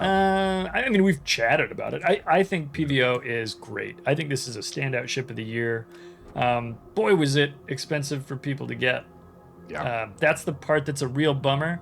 But if you did happen to get it, first of all, well done, I guess. Good luck, or good fortune for you. But it's a really strong boat. What's cool about PVO is it's awesome. But if you don't have PVO, you can go for Guden Lu, which is also awesome. It's not like one of them's good and one of them's bad. I love the accuracy in the smaller guns on Prins van Oranje because I need to shoot more often. I like the accuracy. But if you're good with the airstrikes like you are, you're better with the airstrikes than I am, you can have a baller time in the Techline version of this same concept. Tell me about PVO from your perspective. Like, what do you think? No, I really like it. I've always been a fan of the Oudelau, or however it's pronounced, the Golden Lion. And I'm fine with its 283s and its mechanics. Then they made the leg mod for it, which makes it even more powerful to lean in on the drops and all that, which is really cool. Yeah. Sorry, my PVO takes that the other direction, where it's like, no, this one's really gun focused because it has like one drop that reloads a lot longer and it's longer range. So the first ship that came out that kind of had that version of that gimmick was the Van Speek, the Research Bureau Tier 9. Research Bureau Tier 9 with a different kind of drop. But PVO is really all about using those guns and farming from range, longer ranges. So it's a different variation, but without being like crazy different. This is really bad play. It's a lot of fun. I hope a lot of fun. 12 guns, and the 12 guns they're 234s, like off Andalusia, maybe Goliath, but just really good. It's just a really good ship if you want to have big HE alpha slaps on ships at range.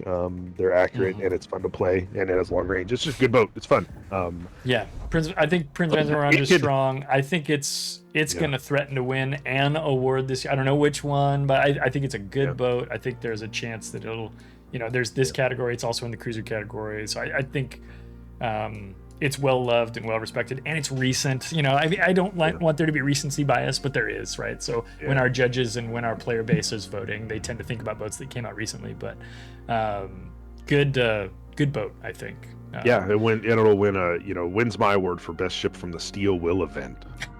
Armored Prayer has a great question. Can we have a barnacle award for the leg mods that were released during the calendar year? That's a great idea, actually. I don't know if it'll be a barnacle award, but I love that idea of talking about those more. It'd be better than the award for coal ships this year, I'll tell you that. So I do want to talk more about leg mods, Armored Prayer. I don't know if we'll do it in the barnacles, but I think we'll talk about leg mods more. I've got 2 of them that I've done videos about, and I want to do more of those. Because I do think that's a thing that players have a lot of interest in, and there's an old Flamu video where he does a tier list of them, which is still pretty decent.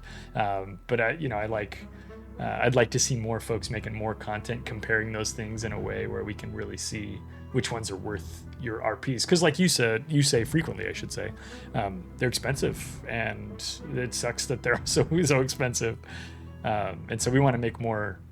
At least I want to make more content on those things. There's a lot of research that needs to go into them for me, because I like to be pretty data driven on those things. And so for me, it's a lot of work. Probably not going to be done in time it won't be, I'll tell you right now, it won't be done in time for March and for the Golden Barnacles. But I do think that getting into that topic is a good idea. Yeah, I think that's viable. It's a weird award because if I had more time. Sorry, it'd be a weird thing to do an award for, because the judges panel, it'd be hard to put a judges panel together for that. For the STs in particular. So the judges panel is comprised of CCs and STs and a couple of guests from Wargaming that I've invited. And so the STs, if they don't have them, this is, I think, what you're getting at. There's an NDA problem. So that'd be really tough. Yeah, you have to pull some strings on that one with your friends at Wargaming and see if they'd let us vote on it or something. I doubt they would. I don't know if they would or not. Probably not. Yeah. Since it's a closed ballot, I don't know, whatever. But anyhow, it'd be hard to get a judges panel for it, I think. Yeah, or you'd have to do a different judges panel, right? CCs and Wargaming guys or something. Yeah. CCs people with more free XP than time. Dan Riverick points out Overlord Bo just put out a unique upgrade video today, so definitely check that out if you're looking. He's put out a top 5, it looks like, so that's probably something I should go watch, actually. See what Bo has to say about stuff. Svea. Okay. Svea. Did I buy Svea? Let's go find out. I bought if Svea I have recently, it, I'll play so it. I like Svea. Svea is kind of fun. It's a steel tier 10 cruiser. No. Did you not buy it? Did I use my coupon already? It's a super light cruiser. It's like a cruiser Ragnar. It has like those guns. I did It use has my coupon. pretty long range torpedoes. It has radar. It has smoke. It's it's a fun ship. It plays kind of funky. It does a lot of stuff and has a lot of tools. I don't think it's a DPM leader, but it does a bunch of different stuff, and I think it's fun. It's one of those boats that's like, oh, this is like a boat that really good players are going to get the best out of, and it's going to be hard to play for inexperienced players. That'd be kind of my take on it. I think that's a true thing. I just bought it actually because There you go. I've wanted this for a bit, but I didn't have a coupon, so I had to pay full price. I might have done that. What did I? No, I used the steel wheel coupon on the PVO, and then I used okay. I used the steel coupon on Svea, I believe, which made it relatively cheap. And then I bought Vallejo full price. Yeah. Which was, not that expensive because I wanted to be able to go in there and have no steel ships for purchase at some point, and I needed to do it before Archerfish and Shinano got shoved in there. You just wanted to see. I that took a screenshot. Yeah, I just wanted to say, hey, I finished the game and took a picture and was like, I'm done. I finished the game. Yeah. So here she is. No steel ships, no doubloon ships, all purchased. I'll build this later when and play it soon. We can play it at some point soon, but I want to take some time to build it. So yeah, Svea is cool. Light cruiser. It's got a lot of the tools. So if we go to the equipment tab here, we can take a peek at this. Radar and smoke, great combination. We're seeing that a little bit more than we used to years and years ago. Bereshkov in chat says Svea is worth the full steel price. I tend to agree, which is why I was pretty happy to click on buy right there. She's got a hull repair. She's got a nice speed boost, 30% speed boost. A lot of folks, and you kind of hinted, or maybe you said this directly, it's sort of a destroyer with a citadel, sort of a Ragnar with a citadel kind of thing. 3 barrels up front, 4 out back. What's the torpedo range on these things? You're like Ostergotland torps. 13.5, 86 knots, low damage, 10,700 damage. So I think you can do a lot of great work with this. It's a really fun ship, but as you pointed out, I think if you're having a hard time keeping light cruisers alive, this is going to be another light cruiser you have a hard time keeping alive. I do think it's fun. I like light cruisers. I like that challenge. And I recommend learning how to play them. If they've been vexing you, find out why. What's getting you killed? How can you behave differently? Because there's so much fun to be had playing cruisers like this. I think Svea is a good ship. I think she's strong. She's going to be popular with people who have the opportunity to get her. It's not going to be, but I would be all for this concept being the progenitor for a common or for a European cruiser line. That'd be sick, actually. Like just ultralights that did this stuff, but That'd I doubt really it will cool. be. They're not going to have the progenitor be a steel ship. So No. But I mean, you never know. They could take some of these ideas, but it would be cool to see a crew of these. And these would kind of fit with when you think of smaller European nations that can't field full-scale battleships and aircraft carriers. This is the kind of ship they'd build. They'd build a cruiser that's like a little bit bigger than a destroyer, sort of a Corvette or even a frigate. That size. Yep. That concept. I think that makes sense for a lot of European navies, both then and today. And so I think when you think about this kind of cruiser, I think there's an opportunity here for a theme that could emerge. yeah, but I think you could see it being the theme for a line, and they would just like take the smoke off of it or something. They'd be like, oh, the line doesn't get smoke. Yeah, take the smoke or the radar or both, right? Yeah, one or the other. Give it how it goes or something. Yeah, I like it. It's a cool ship. Yeah, that's not going to win this award, but it's a cool ship. No, I think it's too limited distribution. That said, I think it's a great ship and it's worth your vote because it is a good boat. Don't not vote for it. Yeah, and you should totally consider it if you're looking for a light cruiser. If you like playing light cruisers with do stuff with steel, it's kind of cool. Tianjin. So this was the ship I was thinking when I thought of Kozma Minin. Right. Walk us through this one. Tell us about its magic. Tianjin is a tier 9. It is a tier 9. He says tier 9 Pan Asian heavy cruiser. The Croatian it's a Riga. line is the split. We already have the Croatian line, G-Mac. It's a heavy. It's a Riga. This is a Tianjin's a Riga. Yes. Copied the Pan Asia, having and it has the no radar. So because Pan Asia only gets that on destroyers, right? They never figured out how to equip it on a cruiser over there. So it doesn't have that, but Tianjin's party trick is that it is a Riga with the high precision spotter off of like Bungo. We're seeing high precision spotter make its way onto other premiums. In this scenario, high precision spotter is on a cruiser with basically like Russian AP. Yes. At one point, I think this boat had more like the Petro guns. It doesn't. It has like the Riga guns as released. But it has pretty long range, and the AP is really punchy. And with high precision spotter, you can citadel stuff at long ranges with it, cruisers and things. So it's kind of that play style. You don't push up in it like you would a Riga and do the Russian like heavy cruiser island corner radar cap thing. You play this back further, and it fits the metamor where you're sniping with the AP in it in a relatively tough cruiser that you can angle away and do some stuff with. Has hydros, which they gave it at some point. I don't think originally. I feel like originally in all the testing it didn't have any sensors, and I think the hydros might have come in near the end. But it's got 5 kilometer hydros and has a heal, normal like repair party. But yeah, its party trick is the high precision spotter. Yeah. What do you think of Tianjin as far as your Pan Asian cruisering goes? I was pleasantly surprised. So I didn't much care for Riga, and I know some people thought Riga was a lot of fun. I was just not among them. Right.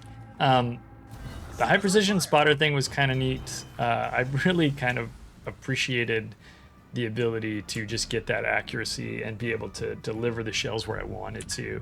By the way, this is not the real camo. I put an International Women's Day camo on here. I think this is a cool looking camo. It's dull as pitch water. It's real just camo. gray, It's like right? Dark Bluish gray. On mine, because I had the same distaste. Mine has like a permanent like Asian lantern or one of those. Oh yeah, there were a bunch of those available like, at that crazy event. camos. We got some event where they gave us a ton of those, and I was like, "Here you go." And Yeah. slapped one of those on there because it's normal camos, just brr. Tianjin, again, I think its distribution method was not wide sweeping. I also think Pan-Asian ship based on a Soviet ship, those don't, at least on the North American server, that doesn't make people in Latin America, people in America, people in Canada, people in Mexico go, oh wow, that ship reminds me of my country, let me go buy it. So as far as its popularity, it's pretty lower in that. But performance-wise, I found it to be pretty worth doing. So it's decently accurate. As you see, the salvo I just fired right there is pretty accurate anyway. And then when you've got that opportunity for the high precision spotter, you can pop that up. Let me do it now. We'll fire the exact same kind of angle, a little closer this time. And we just got a little bit tighter group there. Not a lot tighter, I suppose, but when the opportunity arises, I think that tends to work out well for you. Looking for good angles, of course, is key, but it works at range and it works up close. Probably works better at range, honestly, with decent angles, especially in randoms where people aren't paying attention to you because you're not their closest ship to their boat. Right. Whereas in this case, I'm the closest ship to these guys. I remember thinking when it came out, I kind of wish they'd snuck some like deep water torps on it. That would have been cool. Not a ton, but they could even be just like 6 or 8 kilometer ones, like Irian ones or something, right? Like something like that where it's not like crazy long range. But it's kind of a different variation. If you look across like cruisers that are in Pan Asia, you've got the line that are the light, the ultralights. You've got some interesting premiums that have been sprinkled through there over the years in regards to like Huanghe, Irian, Wukong, which is like remember Wukong? Dalian. And then Tianjin, right? And so, like, there's not a lot of the, Wukong and Dalian are really and Tianjin are really the only ones that are larger displacement, 203 size guns. The rest are all kind of light guns. There's a new one in the pipeline coming out someday called the Incheon. That's like a more of a heavy cruiser as well, with like the 203 turrets off of a Tulsa. But there hasn't been a lot of that. Playstyle wise, this doesn't play like Irian. It doesn't, because you really don't like spam HE in this thing. You can, and it's accurate. And I'm not really playing it right now either. But like, I'm just like out here getting sick in ASIMs. But but it's just kind of a different thing for what it is. But again, like I can't get WoW's numbers to come up, but it doesn't have a lot of games played, I'm sure, and it's been out for a little while. I'll point out the high precision spotter, by the way. The cooldown on it's really short. In my build, it's 47.5 seconds. So you can use that accuracy more frequently than 4 minutes in between spotters like you have with a traditional spotters. So don't think it's a rare trick. It is the main thing you do with this boat.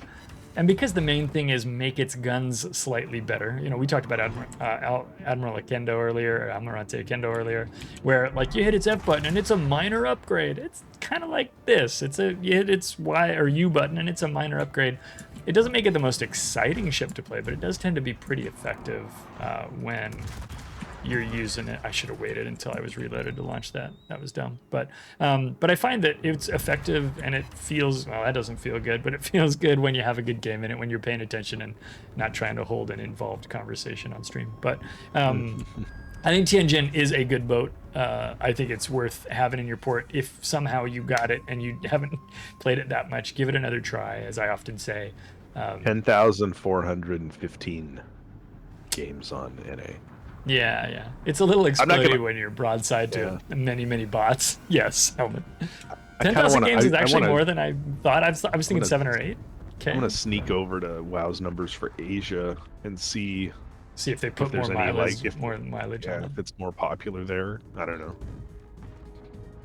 Battles. 28,000 games there. That's interesting. So, yeah. And their servers. But you know that's funny because it's right next to it's also right next to Van Speak on both lists. Yeah. And it just at a magnitude lower game, so that might speak more to the fact that just nobody plays on NA. Yeah, Van Speak is also we're broadcasting to the 100 guys who still play this game. Welcome the entire population of the NA server. We're glad to have you here. Yeah. Wiesbaden. Clyde, tell me about Wiesbaden. Wiesbaden is a German. Nope. Just kidding. What? I was like, wait, what?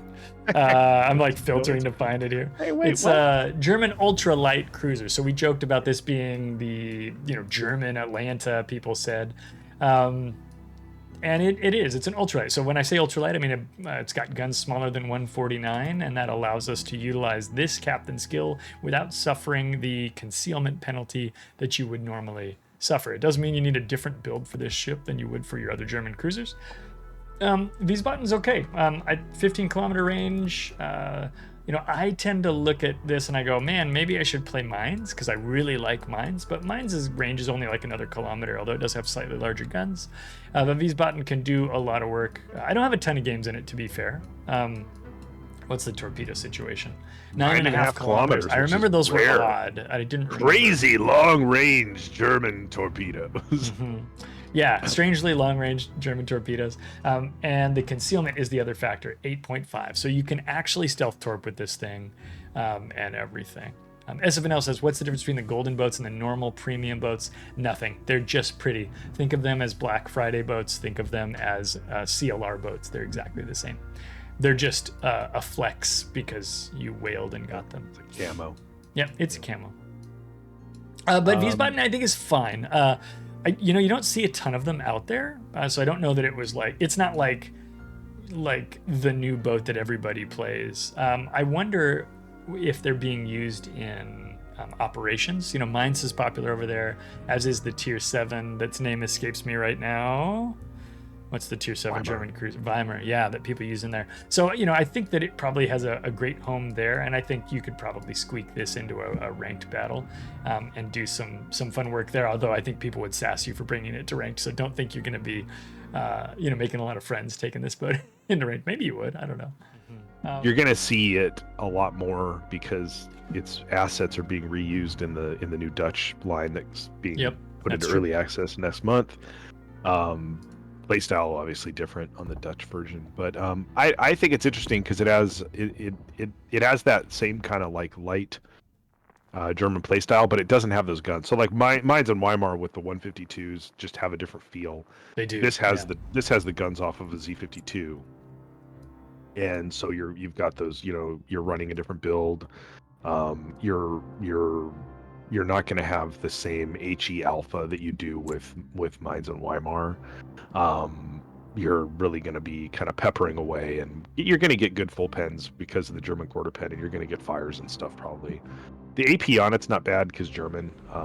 It's okay, but I think at the end of the day, it didn't have you know, as far as popular as premium German ships are, either the distribution method for this made it onerously hard to get, which it probably was in some crate or something, and then on top of that, it doesn't have like the juice that the German fanboy looks for, I guess. The probably tanky durability secondary kind of thing. Yeah. Yeah. And I think we'll do our giveaway here briefly as this ASIM's getting fired up. But I think when you think back over the history of boats that came out and suddenly became fan favorites, things like Napoli, right? Things like Schlieffen, these kinds of boats that are somebody's favorite boat. I don't know that Wiesbaden became a lot of people's favorite boat, and I think that's harder and harder to do as the game evolves and progresses. 700 boats, that's just hard. It's just hard to do, right? And so we're going to see a lot of these boats, and we'll continue to see these, I think, as we go into the future, that are good, fine boats.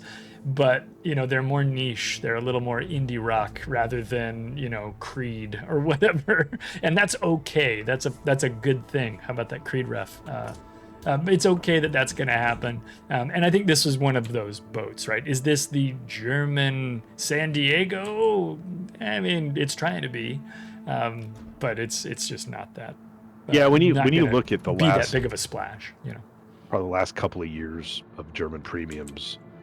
At cruisers, at least, you're like Hildebrand, popular. Schroeder, dockyard boat, obviously was popular. Yeah. Then you've got like stuff like Wiesbaden and Still and Leipzig that are what they are, right? And so not everything is predisposed to be. Not everything's gonna be a home run or whatever. Yeah. It's gonna be a home run or whatever. I don't think we need to talk about it any more than that. It's not going to win this award.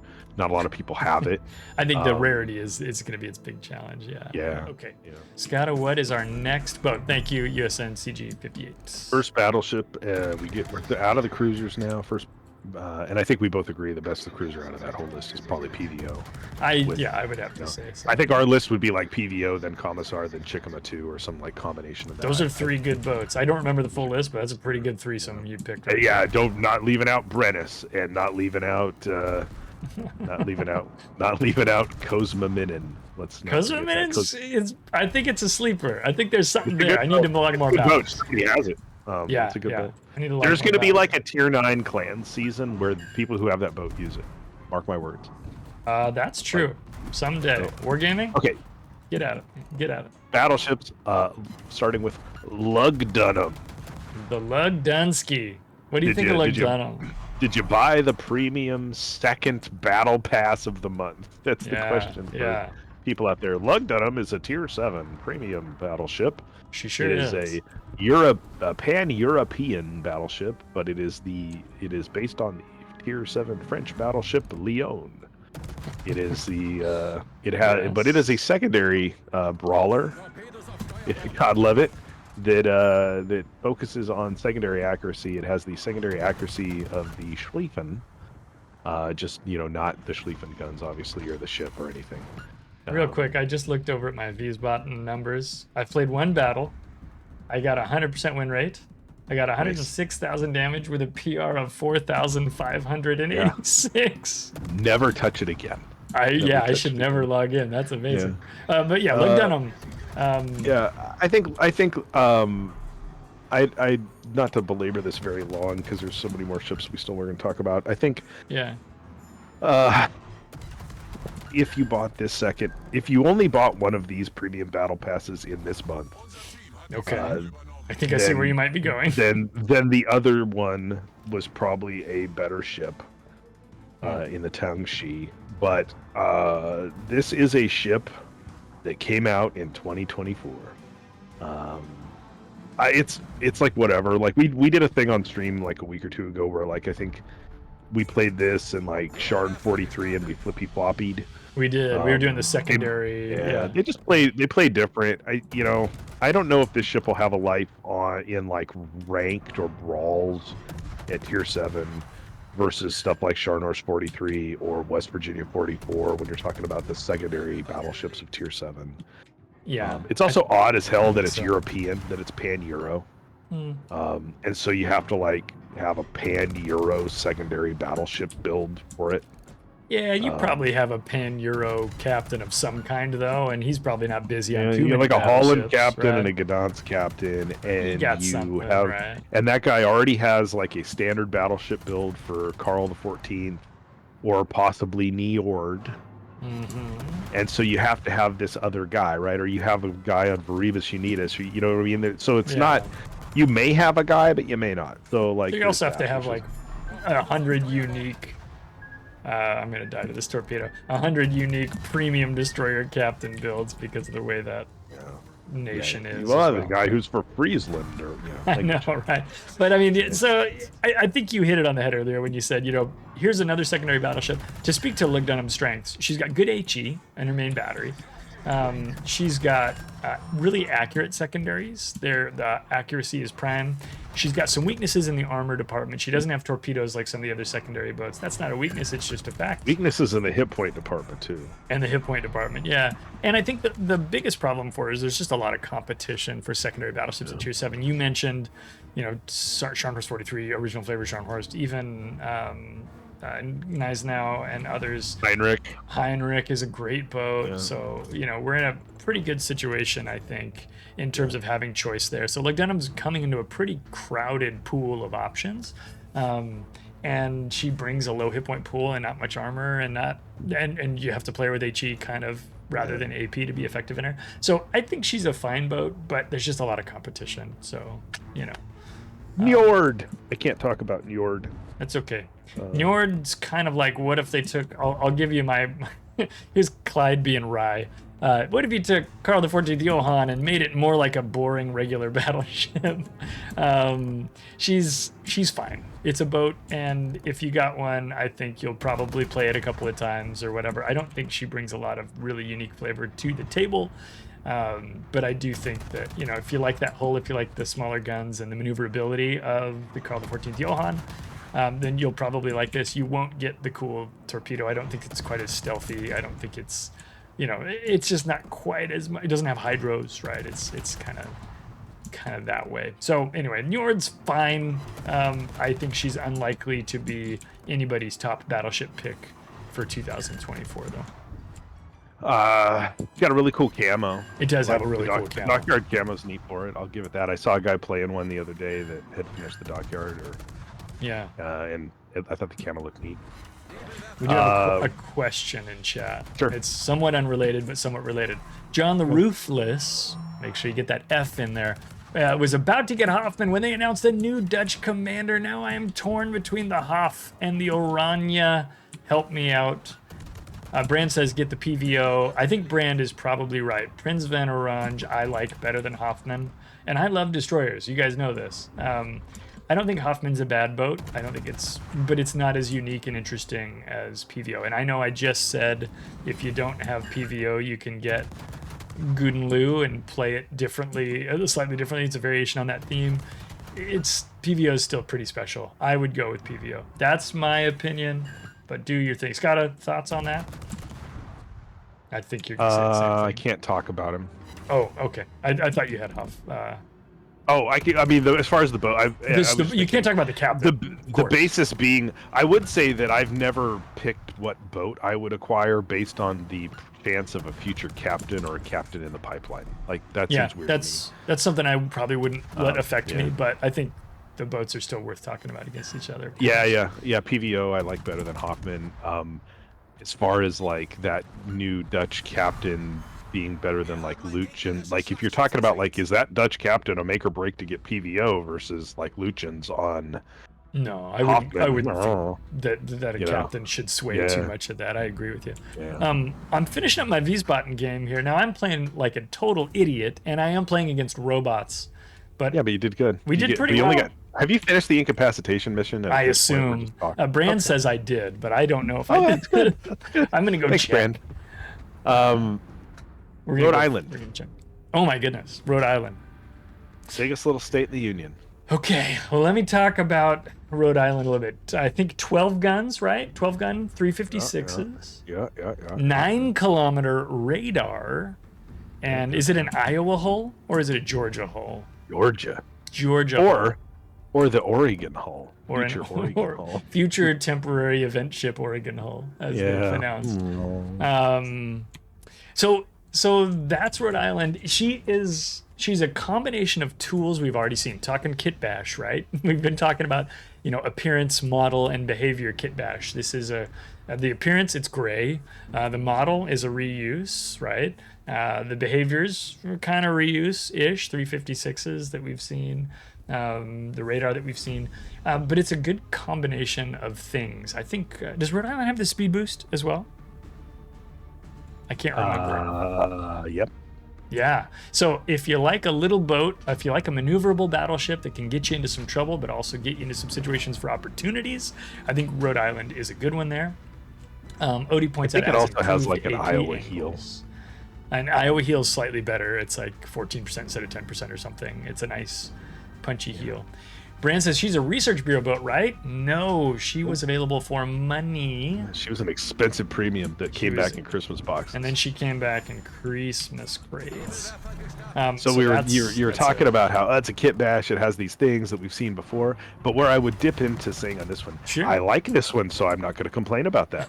Yeah, we like Rhode Island. I think Rhode Island is good. Awesome. She's this fun. A ton of fun. And it's funny because it's ideas we've seen. It's not totally unique, but it's great. It's a well done boat, I think. Yeah, sorry, go ahead. I mean, you got thoughts, I'm sure. 21 kilometer range as mine is built, because I'm running, you know, with the U.S. battleship build, I've got turret rotation in slot 3, and then I've got the plotting room in 6 for dispersion. 12 guns at 356, and you're like, oh no, it's like Florida guns. It's like, what is that? It's not any good at tier 10. Well, I don't know. As built, like out of the box, mine has a 22-second reload on 12 guns, which is awesome.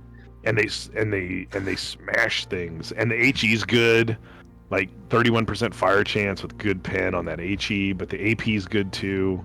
I still need 12 more incapacitations. Oh my god. Play Rhode Island. Let's play Rhode Island. Yeah. We'll get some HE and going. the range on it is sick. It does have a bunch of secondaries, but I wouldn't build into secondaries on it.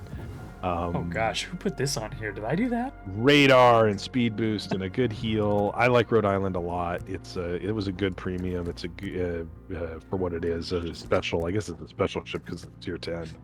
Gem says, take Schleif and Clyde. Stop messing around with bad boats for this mission. No, it's all bad boats. Rhode Island will be good for it. Just spam the HE on Rhode Island will be fine. And that reload's great.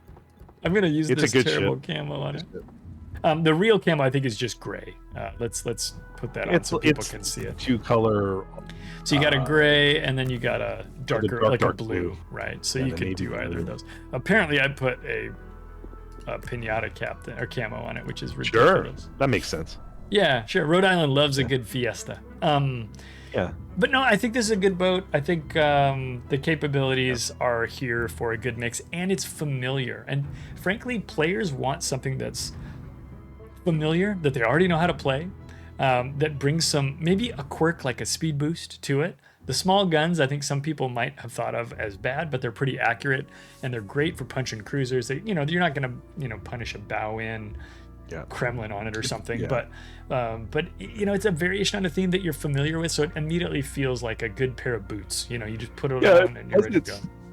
And because it's fast, and the way you play it in a random, you're playing it at range, and you're shooting a lot of things with these guns. They're reloading often. You're flying around at decent ranges, because it has the same problems that Georgia does with all the superstructure, right? It has a ton of superstructure that takes a lot of damage. But then late game with it, if you have to dive into caps, I've got radar. So I can dive into caps, and I remember doing that in games, diving into caps late game, using the radar to sniff out a DD, either getting the DD kill myself because of the 8 guns forward that just have hammeringly good damage, or being the guy who then spotted the DD for other people.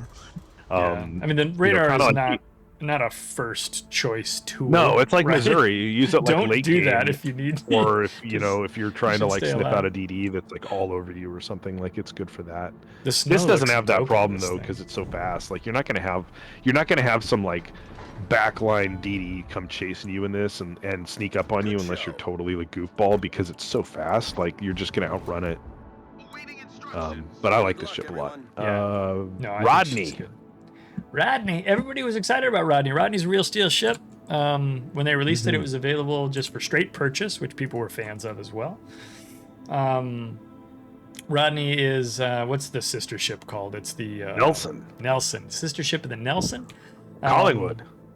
Yeah. Oh wait. Yeah. Not real. Yeah. I think Collingwood's kind of an imaginarium boat. But this boat came out during the D-Day event last summer. Yeah. Sold for real money. Everybody had to have it. Years and years of people. We must have the Rodney. We must have the Rodney. Yeah. It's a real ship. Why don't we have the Rodney? And then we got it, and I think there are fans out there. I know Brian Hacker, who streams and is in our Discord, is a big fan of it. He loves that boat. And so I'm sure there are more than just him. I think Rodney's fine. It's another very familiar boat. Like I said, I don't think it's something I see too frequently today, but... You wouldn't have with only 6,300 games played on NA. Oh, this is what you're building to. Yeah. Only battleships at tier with less games are Teng She and Lugdunum that came out this month. Which are brand new. Yeah. And Teng She has half as many games already, right? So I just think it's hilarious that, we have to have this historical Rodney. Everybody needs it. Maybe if I go to EU, there'll just be 1 million games played. I don't know. I do love that you love busted player bases. But I mean, come on, we have to have it. You never make these ships easy to get. Okay, we'll make it straight sail. Straight sail will make a ship you've been asking for. We wanted to make a fancy camo for it. We didn't get it done in time, and we're going to get it out to you anyway. We're still going to put effort into it after the release. That was cool, and I'm glad they did do that. And they did that, right? And we got to, and if you ever wonder why they don't sell anything for straight money and they don't give a crap when people say, give us historical ships, we must have them. This is the thing. Nobody bought this. Yeah. And I don't know that there's any fix in it. It's just It's just the way that it is, right? And the thing is, it's a cool ship. It is a cool ship. I like it. I think the last time I played it, I might have gotten a Kraken. Do you have any? Can you share some information? I am one of those people who has not played their Rodney very much. Yeah, I mean it's Nelson. What's the difference between it and Nelson? Help me out. With some of those for one, it has like St. Vincent torpedoes. Hello. Oh, that's right. Like it's like 30,000 damage alpha forward firing squiggly torpedoes like a St. Vincent at tier 7. And I remember in the game where I had a really monster game on stream in it with you. I was on Two Brothers and I had guys leaking out of the channel and I was hitting them with those dumb torps. Yeah. It has those and then it doesn't have the super heal like that Nelson has. And that's I knew it lost that. That's basically the trade, right? Is that. And I don't think it has, it has the 406s, it still has good HE, like Nelson does. It has good 18-kilometer range or whatever, which is pretty good for the tier for doing what you're going to do with it. And those torpedoes are 10-kilometer, right?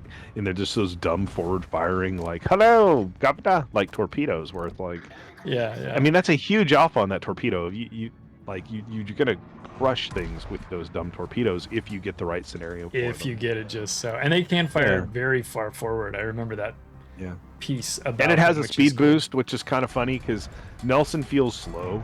Yeah. And feels bad sometimes. And so Rodney's like, nah, you get a 15% speed boost. So I think it's fine. It's a pretty good. It's like a fun little tier 7 battleship that everybody had to have because it was historical, and then nobody played it. Maybe everybody bought it and then they went excellent, and then they parked it and went back to playing their Shimakaze or their Jaeger. They marked it as their only, favorite ship or whatever, the little green banner, and it's just the one that greets them when they log in. Yeah, I don't know. Yeah. It is one of those things where we see that kind of stuff, but we don't see it come out. It looks like Hujam looked up the numbers and is seeing that Collingwood is getting outplayed over Rodney on EU, which is kind of interesting. Collingwood's been out longer. I'm a Collingwood fan. He's looking over the patches, but yeah. We don't need to go down the road on these things, but if between Nelson, Rodney, and Collingwood, I like Collingwood because even though it only has 6 guns, it has. That's a rarity for you, by the way, to like a 6-gun cruiser. 6-gun battleships can suck it, but I like Collingwood. Collingwood has a main battery reload booster and Conqueror guns at tier 7, so you can do silly things to people with it. But it also has a thin bow. It has hydros, but it also has a thin bow. Anyway, blah, blah, blah. Yeah. There's a lot of premium British battleships at tier 7. I don't know that Rodney's the best of them, but Rodney's pretty good. Yeah, yeah. I think Rodney's is a stalwart ship, right? It's a decent boat. Had to have it. And you know, have to have it. I would be kind of interested to see. You know, I'll be watching here over the coming months how many people are going to vote for Rodney. That'll actually be because I'm sure it'll get votes. Speaking of which, guys, if you want to vote, you can go to that link in the chat right there. Follow that link. That's why we're doing this conversation. If Go I vote do on this, the People's Choice Award. If I do this on YouTube later, I'll put that link down in the description below. This was kind of impromptu, but delightful. Cecilia. Cecilia. I've never played Cecilia. I can't talk about it. Do you have it? Yeah, it sucks. So here's what I hear about it. Let me say what, you know, I don't know anything, but I'm going to go post on Reddit about how I'm angry about stuff. So Sure. Cecilia, I get a lot of people saying, well, now with the leg mod, you don't need Cecilia anymore because you can just leg mod your Colombo and it's better. Is that, what do you think? Is that true? I think Colombo was better before the leg mod. Because one of the things they fixed on Cecilia during Cecilia's development, they improved the firing angles of the rear turrets. When you are angled forward, they made them have better firing angles, and then they carried that change to Colombo. And when they carried that change to Colombo is when Colombo was, oh yeah, this is better. Like, even without the leg mod, because at tier 10, Cecilia is a carbon copy of Colombo, but has AP and HE, and its gimmick is that instead of that, it has a bunch of all the secondary turrets have been replaced with American 127 turrets that shoot sap, and so people are like, oh, it's a sap secondary brawler, but it has the problem that every nation that's not Germany, now South America, and France have, is that it doesn't have range. Like, even if it's built, I think the secondaries only go 10.5. So that's the fool's gold. Like, when you talk about like the possibility of Japanese or other nations having secondary battleships at tier 10, if they have that crap range, that's a bummer. Yeah, there's kind of that, I always joke that it's that holy trinity, right? You got to have accuracy, range, and pen, right? You got to have all three of those things. Yeah, and they're 127 sap, so you're like, oh, that'll be cool. But the problem is that when you're closer, they don't arc enough to hit superstructures, so they hit a lot of bows and a lot of upper belts, and they just shatter a lot. Yeah, like they're just kind of a bummer. And then you find yourself in Colombo with 380s, but without the sap, and that sucks because the AP's only really great if you get sides of things. So you have HE, which is fine, but do you want to spam HE in it? Personally, I think you should. And the gimmick it has, I think that another thing it has that Colombo doesn't do, its smoke lasts longer. Yeah. Like, its fuel smoke lasts a really long time, and it might be kind of a bigger puff, but it lasts a really long time. But in general, I think it's kind of a big nothing burger. Yeah. And for sure, if you like Colombo and then you got the leg mod for Colombo, that's way better. Yeah. Because the sap is god-awful overpowered now on that. I mean, the thing that made Colombo, not to go down the Colombo rabbit hole too far, but the thing that made Colombo like less popular was the accuracy of the guns was all wrapped around Deadeye captain skill that got deleted while that was being developed. Right. And so those ships came out with those ships came out with bad dispersion, and that really tamed the sap. And so when you take away bad dispersion from that ship and you make the sap more accurate, like we're playing them in clans all month now, right? Yikes! I mean, like any cruiser I'm in, I'm like, it doesn't matter when I have to stand off against one. I say to you guys, I'm like, I'll do everything I can to dodge, but there's no amount of angle matters. Yeah, there's no angling to be done. Yeah, because I'm just gonna take 12,000 damage slaps until he, in between reloads, just waiting for it to be over. So, but it's not just you suffering from that in clan battles for sure. But I know what you mean. Yeah, it's true. Yeah. But I mean, Cecilia, whatever. It wouldn't be on my vote on this list. That's for damn sure. And it's it's a bummer to me. I think if it had like 12.5 kilometer secondaries, that then, because they're American, they would arc more, and those secondaries would arc up more at ranges and pepper superstructures, and then they would do more damage. I think it'd be more interesting. But I think even when you look at all of if you look at this, or you look at Giuseppe Verde, which is another Italian secondary SAP, secondary battleship, I think that mechanic is kind of a downer. I really think the only place it works excitingly is Napoli, and to a degree Michelangelo on the cruisers. I think on those battleships, it never does. If you really look at the damage generated by those secondaries, the loss of fire damage from other secondary battleships really feels impactful. Yeah. So. Yeah, and it's when we look at this, what we just kind of covered Sicilia. I wanted to make sure we pulled over here to talk about this. The two research bureau ships this year are Sicilia and Brennus. And if listening to that conversation that we just had. Now, granted, we're just two dudes that play video games sometimes, and these are some thoughts that we have. We're two guys that play the game. Just two dudes, and we're having a good time. Boy, that's an old sketch. But anyway, we like sports. But yeah, those two ships, right? Just a couple of guys with a couple of opinions. But I mean, I think you'll find that I think there are folks out there who like Sicilia. A lot of them haven't done Colombo yet, right? And so I think when they get to if they ever get to Colombo, they might be like, oh, this is kind of like my Sicilia, right? And so it's just kind of one of those things where maybe if you get to Sicilia first, you're fine with it, and if you get to Colombo first, especially after the buffs and the increases, you're gonna have a different opinion. But when we look at that category, I think it's going to be a tight category this year between those two boats, and not for reasons like they're both amazing, but for the idea that there's kind of some good alternatives to both Brennus and Colombo and Sicilia. And like we said, right, as Wargaming's trying to slot more and more ships into the list, it's going to get harder and harder for them to really wow us, but it doesn't mean there aren't some nuggets in there, right? Like we just talked about Rhode Island. What a nugget, in a good way. Like it made of good parts and good pieces, and it's a variation on a theme, but it's a great one, Yeah, I mean, and I'm not paying much attention to chat while we do this, so I'm sure I'm trying to grab a couple of comments here. I'm like, that boat sucks. I'm sure somebody was like, no way, Sicilia was awesome. I'm like, no, I didn't. Great, good on you. I didn't see a lot of people. I hope that somebody enjoys it. I want my research point. It's one where I would be like perfectly happy getting my research points back. Like, I tried it in ASIMS recently just to go, is there anything redeemable about it here? No. No, it didn't feel good there either. I would have rather been in a secondary built Iowa. Like it was just a hot cup of mediocre. Yes, and F7L says the guns are just so sad in Sicilia. Yeah. Well. And so Cthulhu says it misses out on secondary fires, but at least she's got HE in the mains. Yeah, if you need HE in the mains, it's available for you. Yeah. Anyway. Okay. What's our next one? Tennessee. Tennessee. Tennessee. What a delightful little ship, and it was free. So Tennessee. Free is a very good price. Free is the best price. Even for bad stuff, I would like to pay less for it. But Tennessee is great. A lot of people like to complain about Tennessee being slow, and she is. She's very slow. And I think if you're complaining about the speed on Tennessee, it's because you've looked at the rest of the ship and there's nothing else to complain about. She's big, I guess, and burnable, and she's got all the American hull weaknesses that exist when you're facing ships with big, powerful guns. But the accuracy of the 356s is great. It lets you fight destroyers. It lets you fight cruisers really well, and even some battleships. Brand points out the price of Tennessee is the time to grind, and that is 100% true.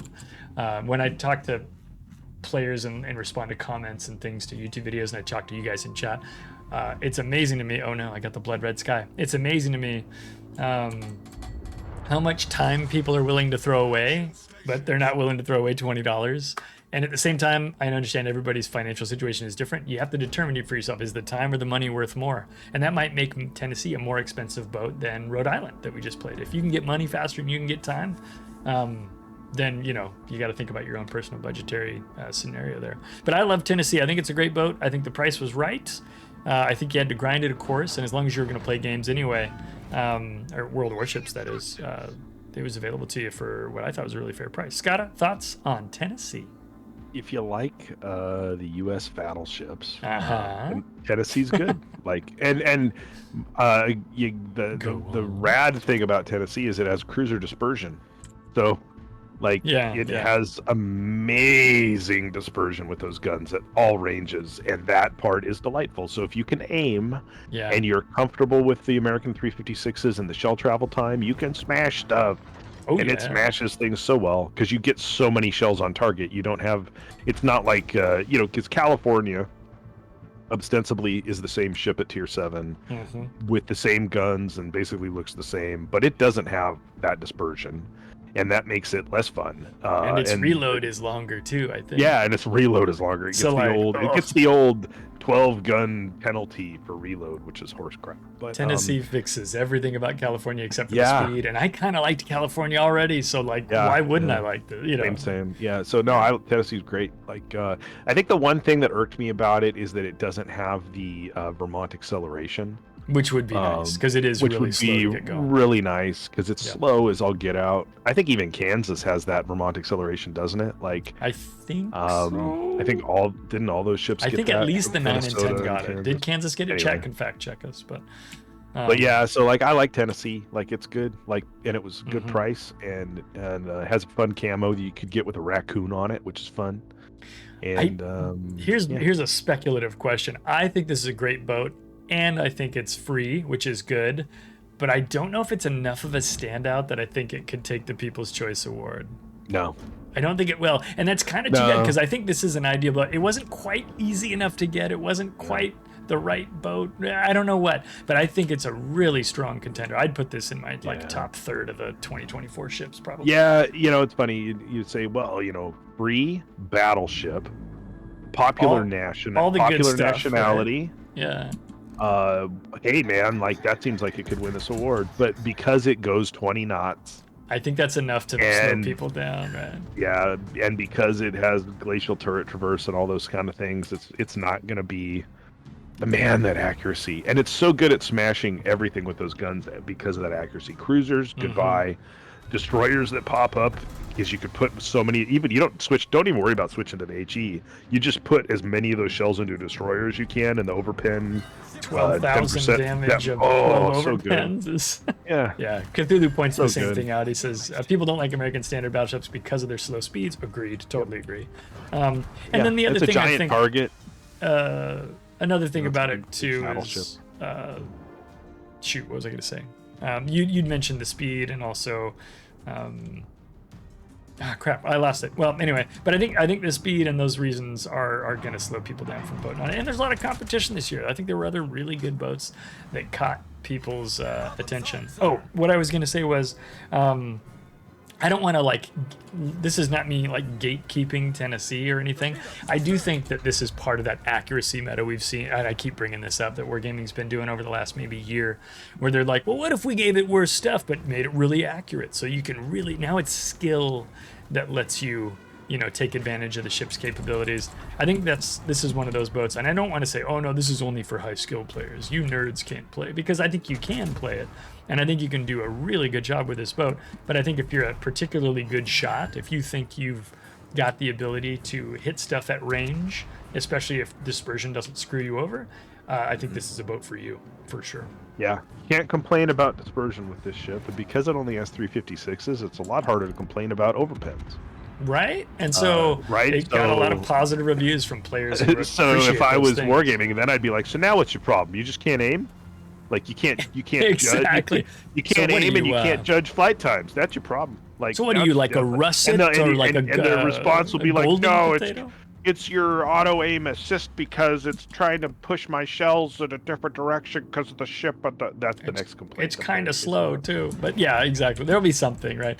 But it's a good boat. It's accurate, and it lets you kind of take a little bit more control over the fate of your shells, right? Get good, says Wargaming. Exactly. It's gonna have the same. Yeah, it's gonna have the same problems though that all those battleships have. Like late game, if it's you versus DDs, you're gonna get You're gonna be torpedoed in a out. tough situation. Yeah. And I've actually you had can't that spot happen them. You this can't way. see them. It is what it is. But it's not a bad ship. It's a good ship. Yeah, she's a good boat. I like It's similar in a way to Teng She. Is that our next boat, Teng She? Let's talk about Teng She. She. Take it away, boss. You talked about Luke Dunham to start. Teng She is a tier 7. You might have gotten it this month in the first battle pass of this patch. Yes, indeed.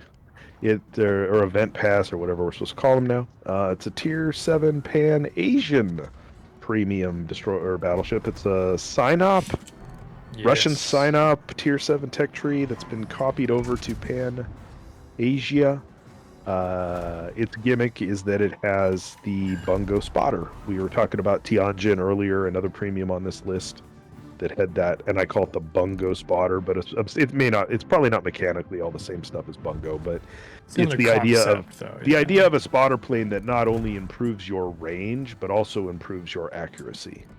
And so, like we were just talking about with Tennessee, how Tennessee has baked in improved accuracy. This is another way they've experimented with that on premiums this year. In this case, it has this spotter plane that has improved accuracy, which is a spicy conversation or combination on a Tier 7 battleship that already has really good guns, because Sinop already was a really good Tier 7 battleship, and its problem is that its guns, like most Russian battleships, don't have good accuracy over like 15. They start to get wonky unless you're playing like Slava. So this gives you this improved accuracy and allows you to pull off some pretty insane shots with some pretty devastating AP. Ensign Cthulhu, Teng She fixes all of Synop's range and accuracy issues. Yeah, and she has infinite DCP, correctamundo, which is another thing that shouldn't be left out. Unlike the Russian version of this, right? Still has an incredibly small superstructure. It's just a good battleship. This is a good battleship. Yeah. If you like standard battleship play, this was the one to get this month in those battle passes, in my opinion. I agree. It's just a strong ship. And you can and if you have some of the other Pan Asian battleships like Baji or what was the Pan Asian Iowa? Zhuan Wu. I don't know how to pronounce that one, but one of those. There's some other, or even like the Pan Asian Alsace. There's some other Pan Asian battleships that you may have already had that were premium that you probably have a captain that'll work on this, because it's like that standard battleship kind of play. So, what do you think? What did you think of Teng She, and in general, what did you think of the event and the two ships that they made available this month? Because we already talked about Lug Dummy. Yeah, no, good question. The Teng She, I think, is the stronger of the two. Hard agree. Sinop already a strong boat, and so if they take Sinop and give it some improvements, let's take it. There were a couple of tweaks. I don't remember all the details. Oh no, I'm gonna eat this guy's torpedo. There were a couple of changes with the reload, I think, that changed the DPM of the ship a little bit. So it's not just exactly a carbon copy with the spotter. There's a little bit tweaked there, but I don't think it was significant. I don't think it improved or broke the ship in any way beyond what is reasonable. But I think Teng She's strong. It hits like a truck, and now has the accuracy to match. And so, Ensign Cthulhu's comment about it fixing all of the problems that Sinop had, I think it takes some good strides in that direction. So again, if you were, like you said, if you're just going to get one, this was the one to get. I think that time has passed.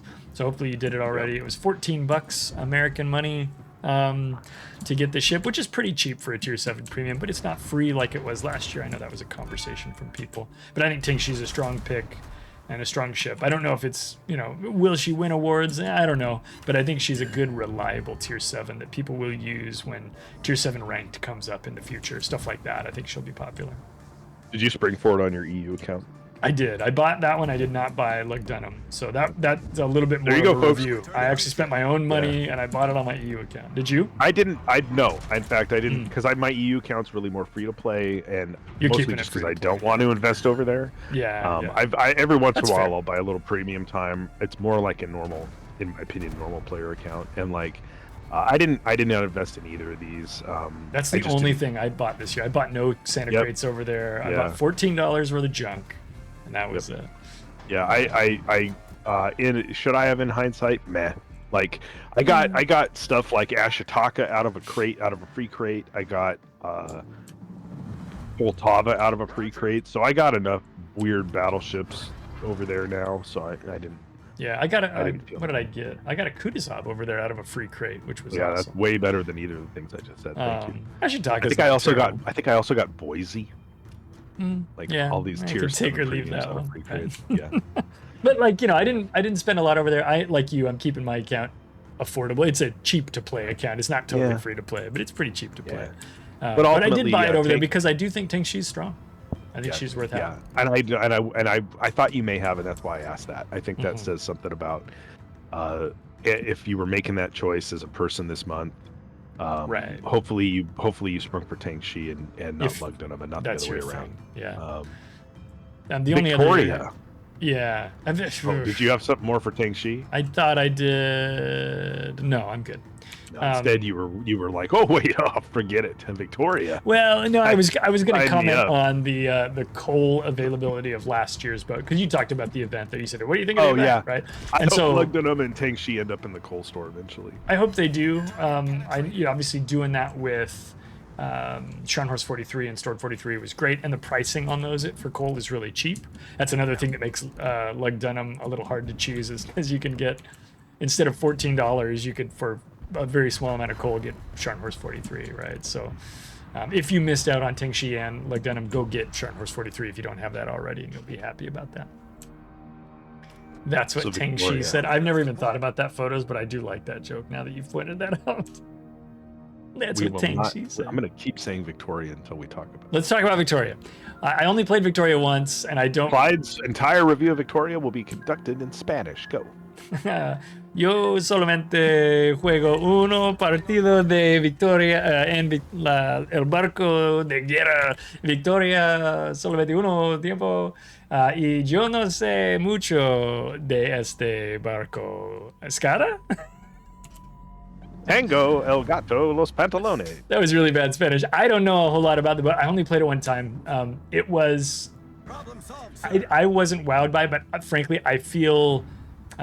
pretty ignorant about Victoria, so I can't speak to it too intelligently. That's when I need to play before I cast my votes for the Barneys this year. I think I played it. I think I played it once. I'm trying to look at it. Yeah. Victoria is weird. It is. Can you talk about the mechanics of it? Yeah. I just say, like, briefly, in that it's history. It was like announced. It might have even been announced in 2023, and it was in test for, I would say, 5 ever. 5 ever. It was in test 5 ever. Yeah, we tested this boat so long, and it became like a platform, and you can go back through like dev blogs. It was a test platform all year on different gimmicks. Yes, they tried 3 or 4 different gimmicks on this ship. This is part of why I don't remember how it actually. So it's a tier 9 Spanish battleship. So because probably doesn't know either. What is it? Yeah. Oh gosh, this. By the way, what is it? It's a tier 9 Spanish battleship. It's the Veneto. Copied over to Spain, which is why the other day I was complaining about how I do not want a Spanish battleship line that's just copies of Italian battleships, but I fear that's what's going to happen. I think there's a chance. It's Veneto. I'm going to build it real quick. It's got 381s, which, hey, everybody, we were just talking about Sicilia and how it has small guns at tier 10 that are kind of meh. Yeah. So this has like 381s. At tier 9, so you get like a great matchmaker for it. You know, it's just a revolutionary in that regard. Its gimmick as released, its F key is burst fire and modified shell. And so I needed to read this because it changed so many times. That's one of the things that... And I played so many games in it, I couldn't remember what it finished on. So where it came out, the F key lowers the main battery damage by 25% as soon as you push it. Lowers damage, you said. Damage, yeah, just cuts damage. I'm gonna keep listening. Flat, cuts damage by 25%, but gives you bursts with battleship guns with a 1.76 second interval between the bursts. Okay, so that's the version that ended. Okay, you go from like a 30-second-ish reload on these guns, or 20, as my ship was built, 26-second reload. When you hit the F key, it goes up to a 46-second reload. You lose 25% damage right off the top, but you get a burst. It goes blam, blam, blam, blam, blam, blam, right? How many shells more do you get? So you're losing 25% damage. Are you getting twice as many shells? It's 2 salvos. Yeah, it's 2 salvos. Okay. So instead of 9, it's 18. Okay. So we're gonna take this out and play it right now. And it's in quick succession, right? It's not even like a 5-second interval or whatever, like a main battery reload booster kind of thing on a French. It's like mechanically impossible. Yeah. Yeah.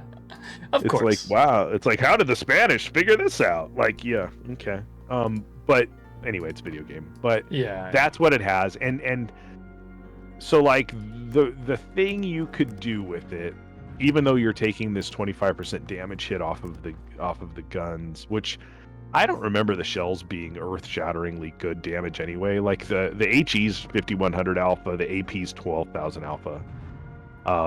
It's 850 meters per second on the AP, so that's not amazing. And in fact, the HE is faster. The HE's 880. The gap in the burst is in my build, I just copied the Chad build, 1.76 seconds. Yep, that is fast, as you say, very mechanically. And crazy. so like what you can do with it, even with that reduction in the 25% reduction in alpha, which takes the alpha on the shell, like if you're on AP, because let's just say you're going to ride AP on this, it's like you go from 12,000 to 9,000 damage on the shells. Just there you go. Right.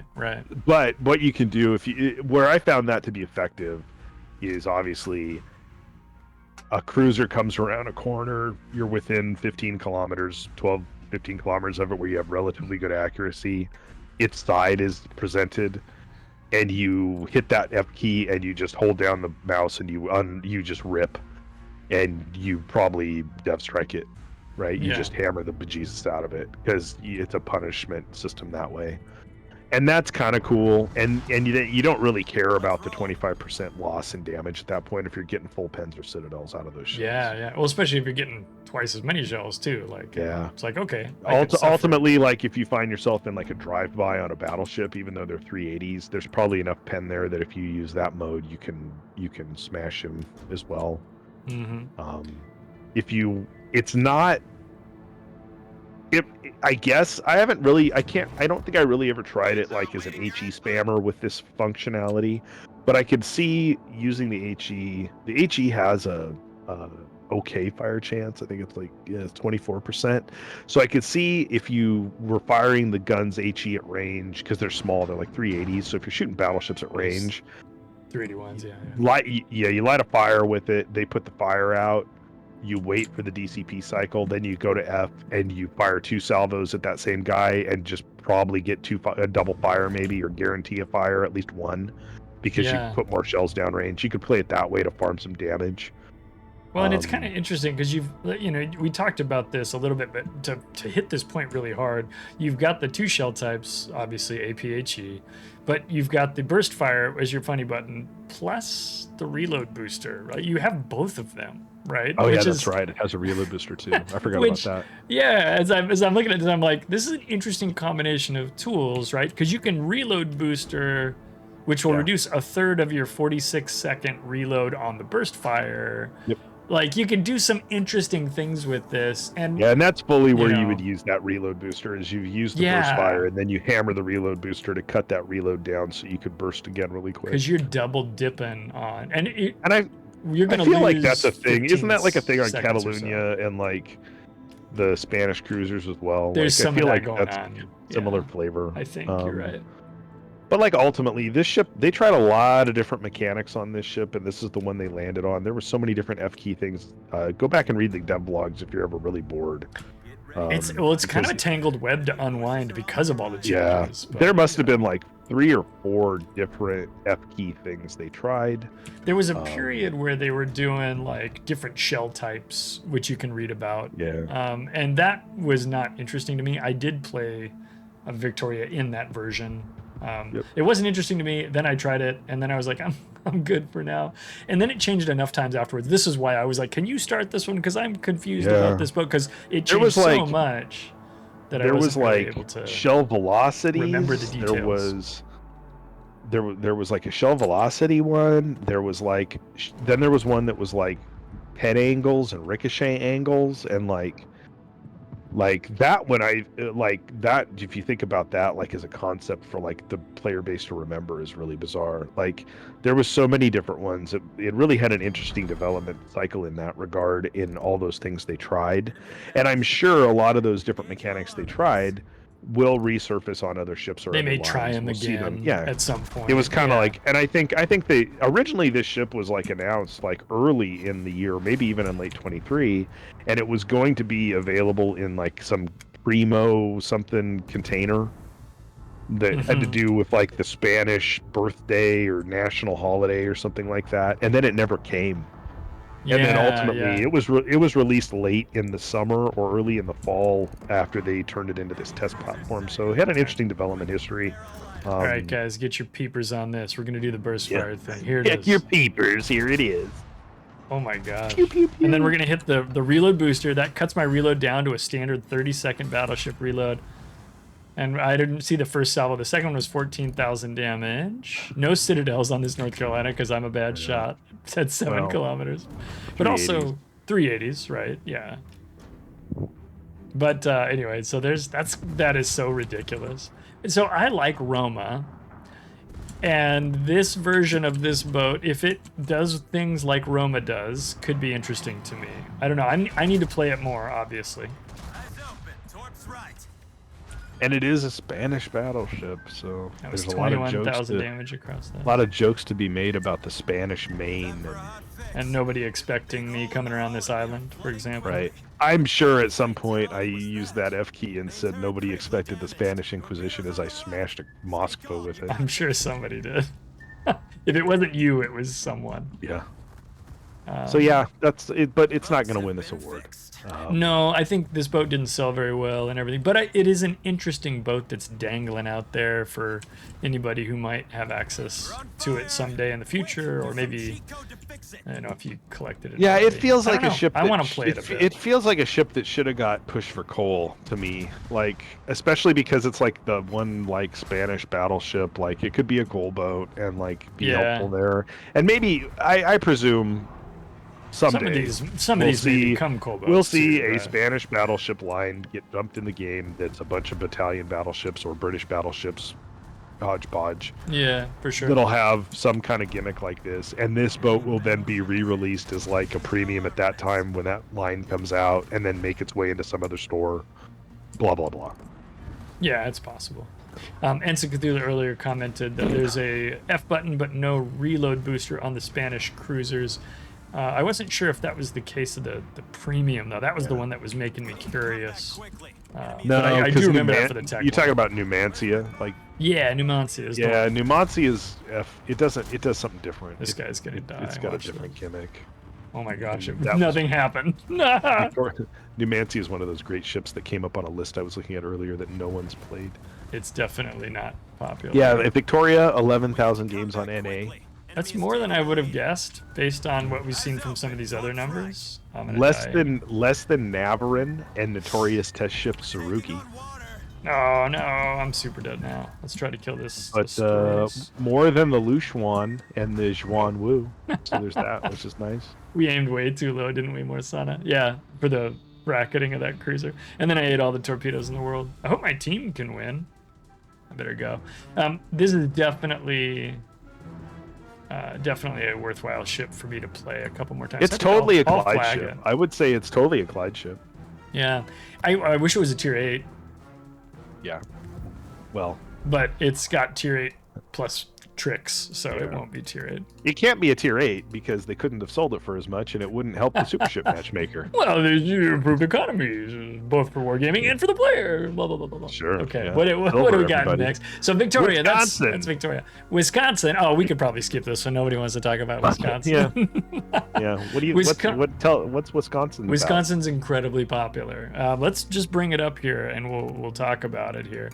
So Wisconsin is an American battleship. It was one of those free dockyards if you had spent some money earlier. What was the thing you had to do for the dockyard to be free? There was something. I don't remember.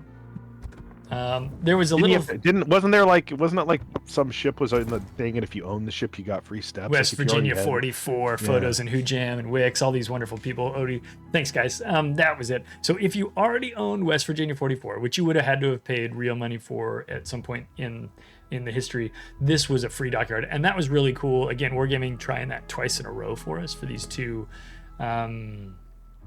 dockyards. So Wisconsin comes in, and it's Iowa-esque with, of course, the Wisconsin name, which is a historical name that people are stoked about.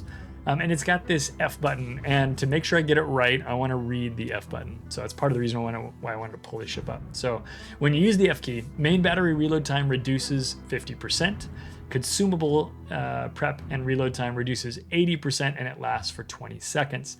The way you charge it up is by hitting ships. If you do that, you get 6% per hit. Then you lose some after 50 seconds or something. So the accuracy of this ship is very high as well. And then of course you've got this ability to basically have a reload booster that also makes your heal come back faster. So there's a survivability element, there's a damage output and punishment element, and then there's a general high accuracy to this as well. And if we hover over the heal, it's 642 hit points per second in my build, which is not, stripped down already. So you've got a really strong heal with the ability to get it back frequently, with the ability to hit what you click on, with the ability to do that more often. It's really hard to not like Wisconsin. This is obviously a huge favorite, at least on the NA server. Skada, thoughts? Yeah, and because they moved it to tier 10, they lowered it in the water, so that made the Citadel below water, which makes it even. And she's pretty. Look at this. That's all you had to do to make it tanky enough for tier 10, folks. Was you just had to hide the Citadel. And then it was fine being in Iowa at tier 10. I don't enjoy playing this ship a whole heck of a lot, but I understand why people do. I'm just not I've never really been that big into Iowa or whatever. And I used to have a lot of games in Missouri because I used to use it to farm credits. But I understand why this ship is good and why people like it. And boy, howdy, does the data show that in North America, this ship was a dockyard last summer during 4th of July, right? Yes. How many games do you think this has on NA already? Oh gosh. 65,000. 376,000. Well, hang on. How many games does Rhode Island have? 100,000. 105. That's pretty good too. I was gonna ask this then. So you are a big fan of Rhode Island, but not as big a fan of Wisconsin. In your mind, what's the difference and why Rhode Island over Wisconsin? I like Rhode Island's. And sometimes those are hard questions to answer. So I like Rhode Island's. Objectively, Rhode Island worst battleship. Because worse armor. Small guns, bad armor. Yeah. Worse armor, bigger superstructure. Yeah. Not as good setup as Wisconsin in that regard. But I like that it has more guns and that you shoot them more often. Yeah, I mean, I like that aspect of it too. I also like Wisconsin. Haven't played it a lot. I've got 7 games. I lost 1 more than I won. Need more games to see how that's going to pan out. But I'm averaging 101,000 damage, and that's green. That's like right in the bone average, boring 100,000 damage is nothing special in Wisconsin. And that's over those hundreds of thousands of games that you just rattled off. 376,000 games on NA, average damage is 94. Okay, yeah. But it's amazing how short a time ago that ship came out and how popular it has been. That's why I think generically it wins this award. I think it's it will definitely be a contender. I think there's a high chance this takes away this award. It's also obviously in the battleships category as well. I could see Wisconsin taking 2 awards. It was so popular. That said, we won't know until we get all the votes cast and everything. But I'm curious to see if this does well, and then if this wins, or even if it doesn't win, what's in second place, what's in third place. Like those are numbers that I'm always intrigued by. But this is a strong platform. Yeah. No, and I get this is a good ship. I'm sure if I sat and played it more, I would like it more. I am, it's just not what I want to be playing at tier 10. That's all probably. Yeah, sure. Hujam's but I grabbing understand why people like it. The last 3 months of games played on EU, which you can get from ShipTool. And he says Wisconsin's number 6 with 143,000 battles in the last 3 months. Rhode Island is third from the bottom with 15.6. And I think that speaks to availability and large part. Rhode Island was expensive and hard to get when it came out, and this was free. Oh yeah, and I think Hujam's pays enough attention. Yeah. He knows that too. Yeah, no. I'm just saying, like, and if you know, I bet if Rhode Island had been the dockyard ship, would have this been summer a little and more was- competitive, right? I bet it would have those kind of similar numbers, but I don't think it would be as popular as Wisconsin. No, Because I think Wisconsin's Wisconsin's tankiness makes it probably better in that way. totally just. It's just whiffed that amazing to shot. me those games played on it already. I mean, like That's wild. it's past Incomparable, it's past Bungo, it's past obviously Sicilia stuff, Louisiana. It's been out for a long time. I mean, heck, Rhode Island's almost past Louisiana, but like there's a fair number of ships behind it, and some of those are free ships, and so it's kind of interesting. It's gaining on Mecklenburg for games played. Yeah, that's wild. Kind of interesting. And what it is on the Mecklenburg's list. been out for some time, so Yeah. it's one of those things where we'll see it. I think we'll see this boat be well represented in player votes and things, but yeah, definitely All right. a high probability this thing taking awards this year. We'll see. 2 ships left. All right, what do you got? We're done with the battleships. What are they? On Oh, to the the carriers. aircraft carriers. Okay. Shinano. Do you have Shinano? I do not. Okay. I've played Shinano a couple of times when I had it as a rental as it was coming out. So I'm not a Shinano expert, not a CV expert. This is my disclaimer here. But I found her to be... What the heck just happened? There we go. I found her to be a pretty serviceable aircraft carrier, battleship carrier. And I know she's been very popular with CV mains as well. She's historical, which is great. She's got those crazy skip bombers. Thank you. Got those crazy skippy boys with the AP that penetrate interestingly. So I think Shinano is pretty strong. And again, I think for carrier players who've been waiting for this historical ship to return to the game for 9 years, I think it's a big win for those players, right? I think other people are probably feeling a little trolled by Shinano. That bot just felt trolled by my Wisconsin. I don't have a problem with ships that are capable in all classes. So I think we'll see some Shinanos. I think we'll see a lot more Shinanos in a month or two when she's in the steel store for real. But she is still a steel ship, so she's gonna likely not be too omnipresent. She won't be like Malta, right? That's just gonna come down to availability of steel as a resource for players. Your 10 carriers. There's 1, 2, 3, 4. 1, 2, 3, 4, 5, 6, 7, 8, 9, 10 logged on WoW stats or WoW numbers. And while Shinano has the fewest games played, obviously because it recently came out, it already has 18,000 games played on NA. Really? I'm actually surprised by that. Yep. Not totally Essex surprised. and Essex has 100,000, and it's been out a year.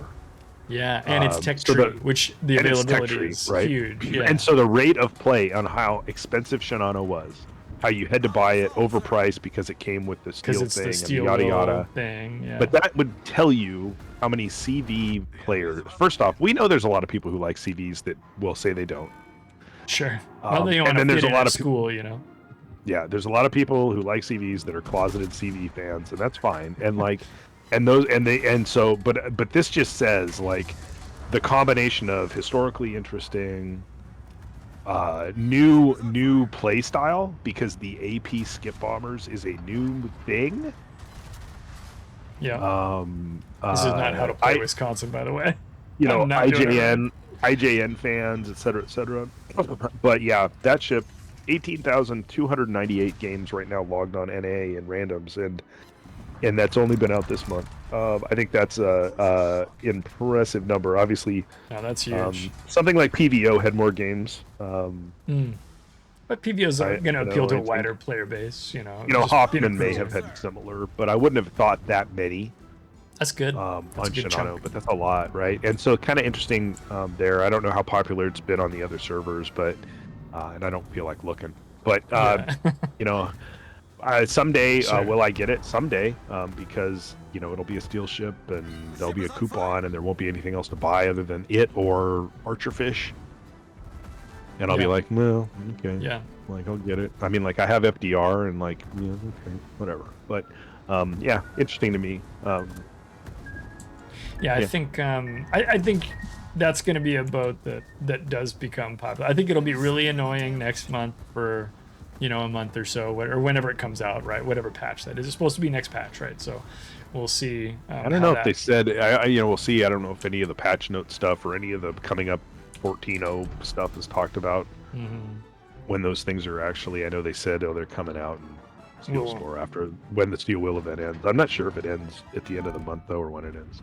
Yeah, that's a good question. But yeah, so keep your eyes peeled for that one, I think. But yeah, so that's good boat. Shinano. Strong boat. And then last on this list of the 2024 Golden Barnacles Player's Choice Award, which is the whole point. Third annual, people. Annual. We do it every year for 3 years. The Ship of Theseus. Yeah, the Theseus. The Theseus. You like Theseus? I do. Again, as we say, not CV mains, either of us, but Theseus is fun, and the reason I like Theseus is because it's weird to play. You guys know me. I like weird boats. Theseus is a weird one. Its playstyle is very unique. It's very fast, and it allows you to really dive in there and play a carrier in a different way. So it's got high-speed aircraft that all have 2 attacking flights in each squadron that you launch, and that allows you to basically rip out there. There's a captain skill. What does that captain skill do? Shoot, you take it and it boosts it gives you your speed boost back. It fills it all the way up as soon as you're down to your last flight. Well, if you only have 2 attacking flights in a squadron, you just fly out there, you speed boost the whole time, you drop that squadron as a pre-drop, and then you're on your last flight, so your speed boost is recharged, and then you speed boost again, and the planes are already fast to begin with. And then that lets you put yourself in a position to do devastating damage to bad guys right now, all the time. And it's actually really fun to do. And I think, I don't know, I find generally, are you doing that with the HE skip bombers that it has? And so then when you speed boost, you drop, you then get your speed boost back on your attack flight, you have full speed again, you speed boost. And then because you're skip bombing, your planes don't tend to be in the get a lot of damage, interior AA bubbles. So you drop, you get your drop off, and then you're back flying again. And so it's kind of a weird rubber banding, slingshotting play style. You played it on stream, and I think we talked through some of the mechanic and kind of got you using it the way that people had said to use it. And I know you made some. I think you made some videos, or you might have released that on YouTube. We took that stream and we put it on YouTube, and it's actually was really well watched. I was surprised how much people watched that content. If you're curious about Theseus, about this playstyle, we describe it and demonstrate it pretty well in that video. And it's the 2 of us jabbering like this, but while we're playing that boat, and I'm paying a little more attention, obviously. So check that out if you're curious about Theseus. That video's popularity and all those Theseus sales that it incurred are why they invited Clyde to come to Serbia. I'm pretty sure he punched his ticket. I don't think that video is that popular. Pretty sure that's what paid for it for them. They were like, oh yeah, we'll do that. I'll say YouTube didn't pay me enough to buy a plane ticket anywhere for that video. No, it wasn't YouTube that did. No, this was Wargaming's end of it. It's Wargaming. But yeah, I think as far as that mechanic goes, like I was really hoping when Theseus came out that it would be like a tier 8 Bjorn. And that you would be able to use the skip bombers like you used to be able to use Bjorns to punish destroyers. And it doesn't work that way because the way they made the skip bombs come out, there's like less of them and they're spread out more. So like it's hard to punish destroyers with them, which is a bummer because destroyers should be punished. But ultimately, if I'm playing a carrier, I'm there to spot destroyers and that's true. That's true. I want to win. I boys. Play to win the game. Right. But as far as the mechanic goes, if you play it with that slingshot, like weird mechanic with that specific build that you have to have for this ship and all the junk that goes into it, it's a lot of fun. Yeah, it is. And then the torpedo bombers, I think the other bombers are torpedo bombers, and so you play them kind of the same way, but you're going to lose more of those planes because they have to get closer for their drop. But all in all, it's fine. Yeah. The ship itself is like a carbon copy of Colossus? Colossus. Looks like a Colossus. Yeah, which is like a low conceal, no secondary British carrier. So like if you get caught out, you just die.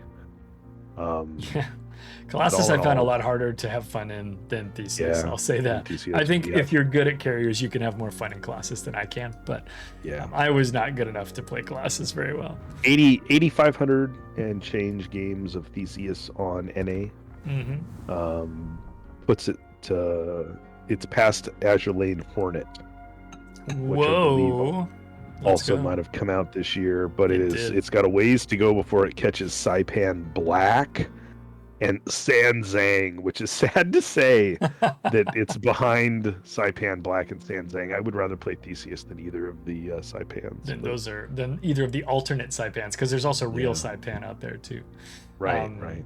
So yeah, I'm not going to jump into a battle in Theseus because I think we're going to wrap up this stream pretty soon. But I will say I think Theseus is a good ship, and that actually makes the aircraft carrier category really interesting. It's only 2 ships this year, but the Theseus and Shinano both I think are solid ships. Very different ships for different kinds of players. And obviously if you're a carrier main, I think you had a couple of good choices this year. Plus the Essex line that came out as well in the tech tree, which was a kind of a fun line for CBs as well.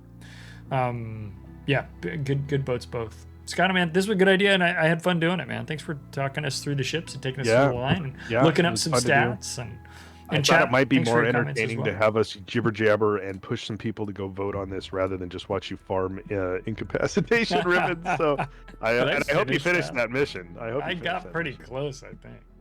Oh, my Oh, we gosh, you did. We didn't finish finished it. No, Yay! it's good. Yeah, you finished it hours ago.